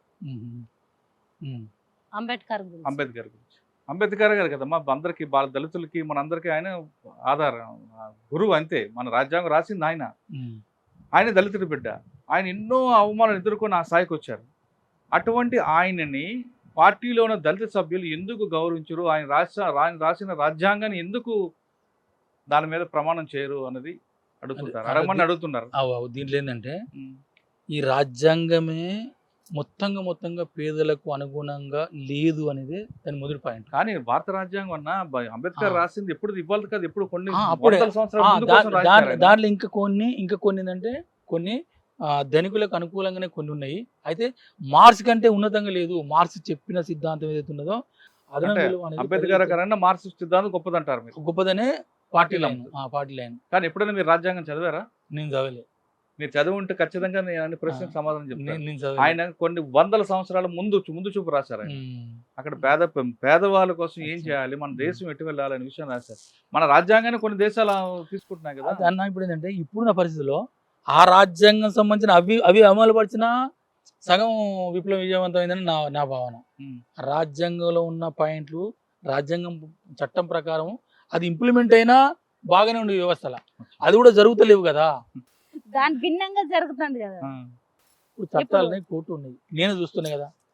చంపినోడికి ఉరిశిక్ష పడతనే లేదు. వాడు చంపినోడే మళ్ళీ డబ్బు పెట్టి మళ్ళీ లాయర్స్ మాట్లాడుకొని మళ్ళీ చేసి మళ్ళీ వాడు అదైతే బయటకు వాస్తవం. వస్తుంది కదా. మన దగ్గర ఎలా ఉందంటే ఫైనల్ జడ్జిమెంట్ ఉండట్లేదు. ఉండలేదు. అరెస్టు, ఛార్జ్ షీట్, ఆ. కోర్టు ఆ. వెళ్ళినందుకు 10 సంవత్సరాలు ఆ. తర్వాత ఆ సంఘటన పూర్తి మర్చిపోతారు. అది అది చూసేవాడికి ఏమవుతుంటే ఇన్ని సంవత్సరాలు గ్యాప్ ఉంది కాబట్టి ఆ.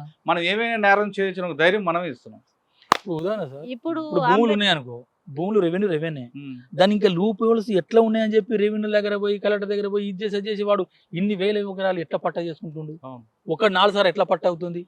మొత్తం మీద తీసుకుంటే హిడ్మా, రాజీ వీళ్ళిద్దరూ చాలా మంచి వాళ్ళని చెప్తున్నారు. ఒక చిన్న కుటుంబం నుంచి ఒక సామాజిక స్పృహతో వచ్చిన హిడ్మా, రాజీ ఈ విధంగా అడవులు అంబరలావడం, ఇది పట్టుకొచ్చి చంపారా కాదు కానీ ఆయనకి అనారోగ్య సమస్యల మీద ఇటు వచ్చారు, ఎక్కడో ఉచ్చులో పడి ఈ విధంగా ప్రాణ నష్టం జరిగింది. కాబట్టి హిడ్మా లేకపోయినా పార్టీ మాత్రం దండకారణలో ఇంకో రూపంలో వస్తుంది. అక్కడ హిడ్మాకి మించిన ఇంకో హిడ్మా ఉండొచ్చు అని రవీంద్ర చెప్తున్నారు.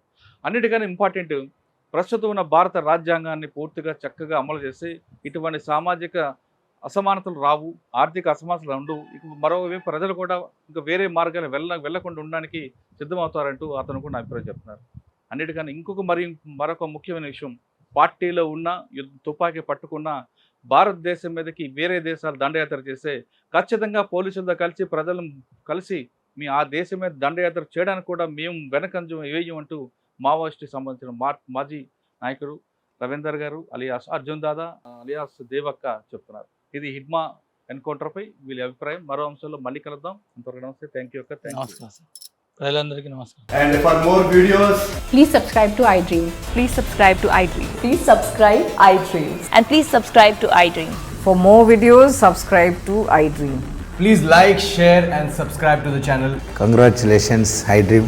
subscribe to iDream. Subscribe to iDream. So subscribe to iDream Media.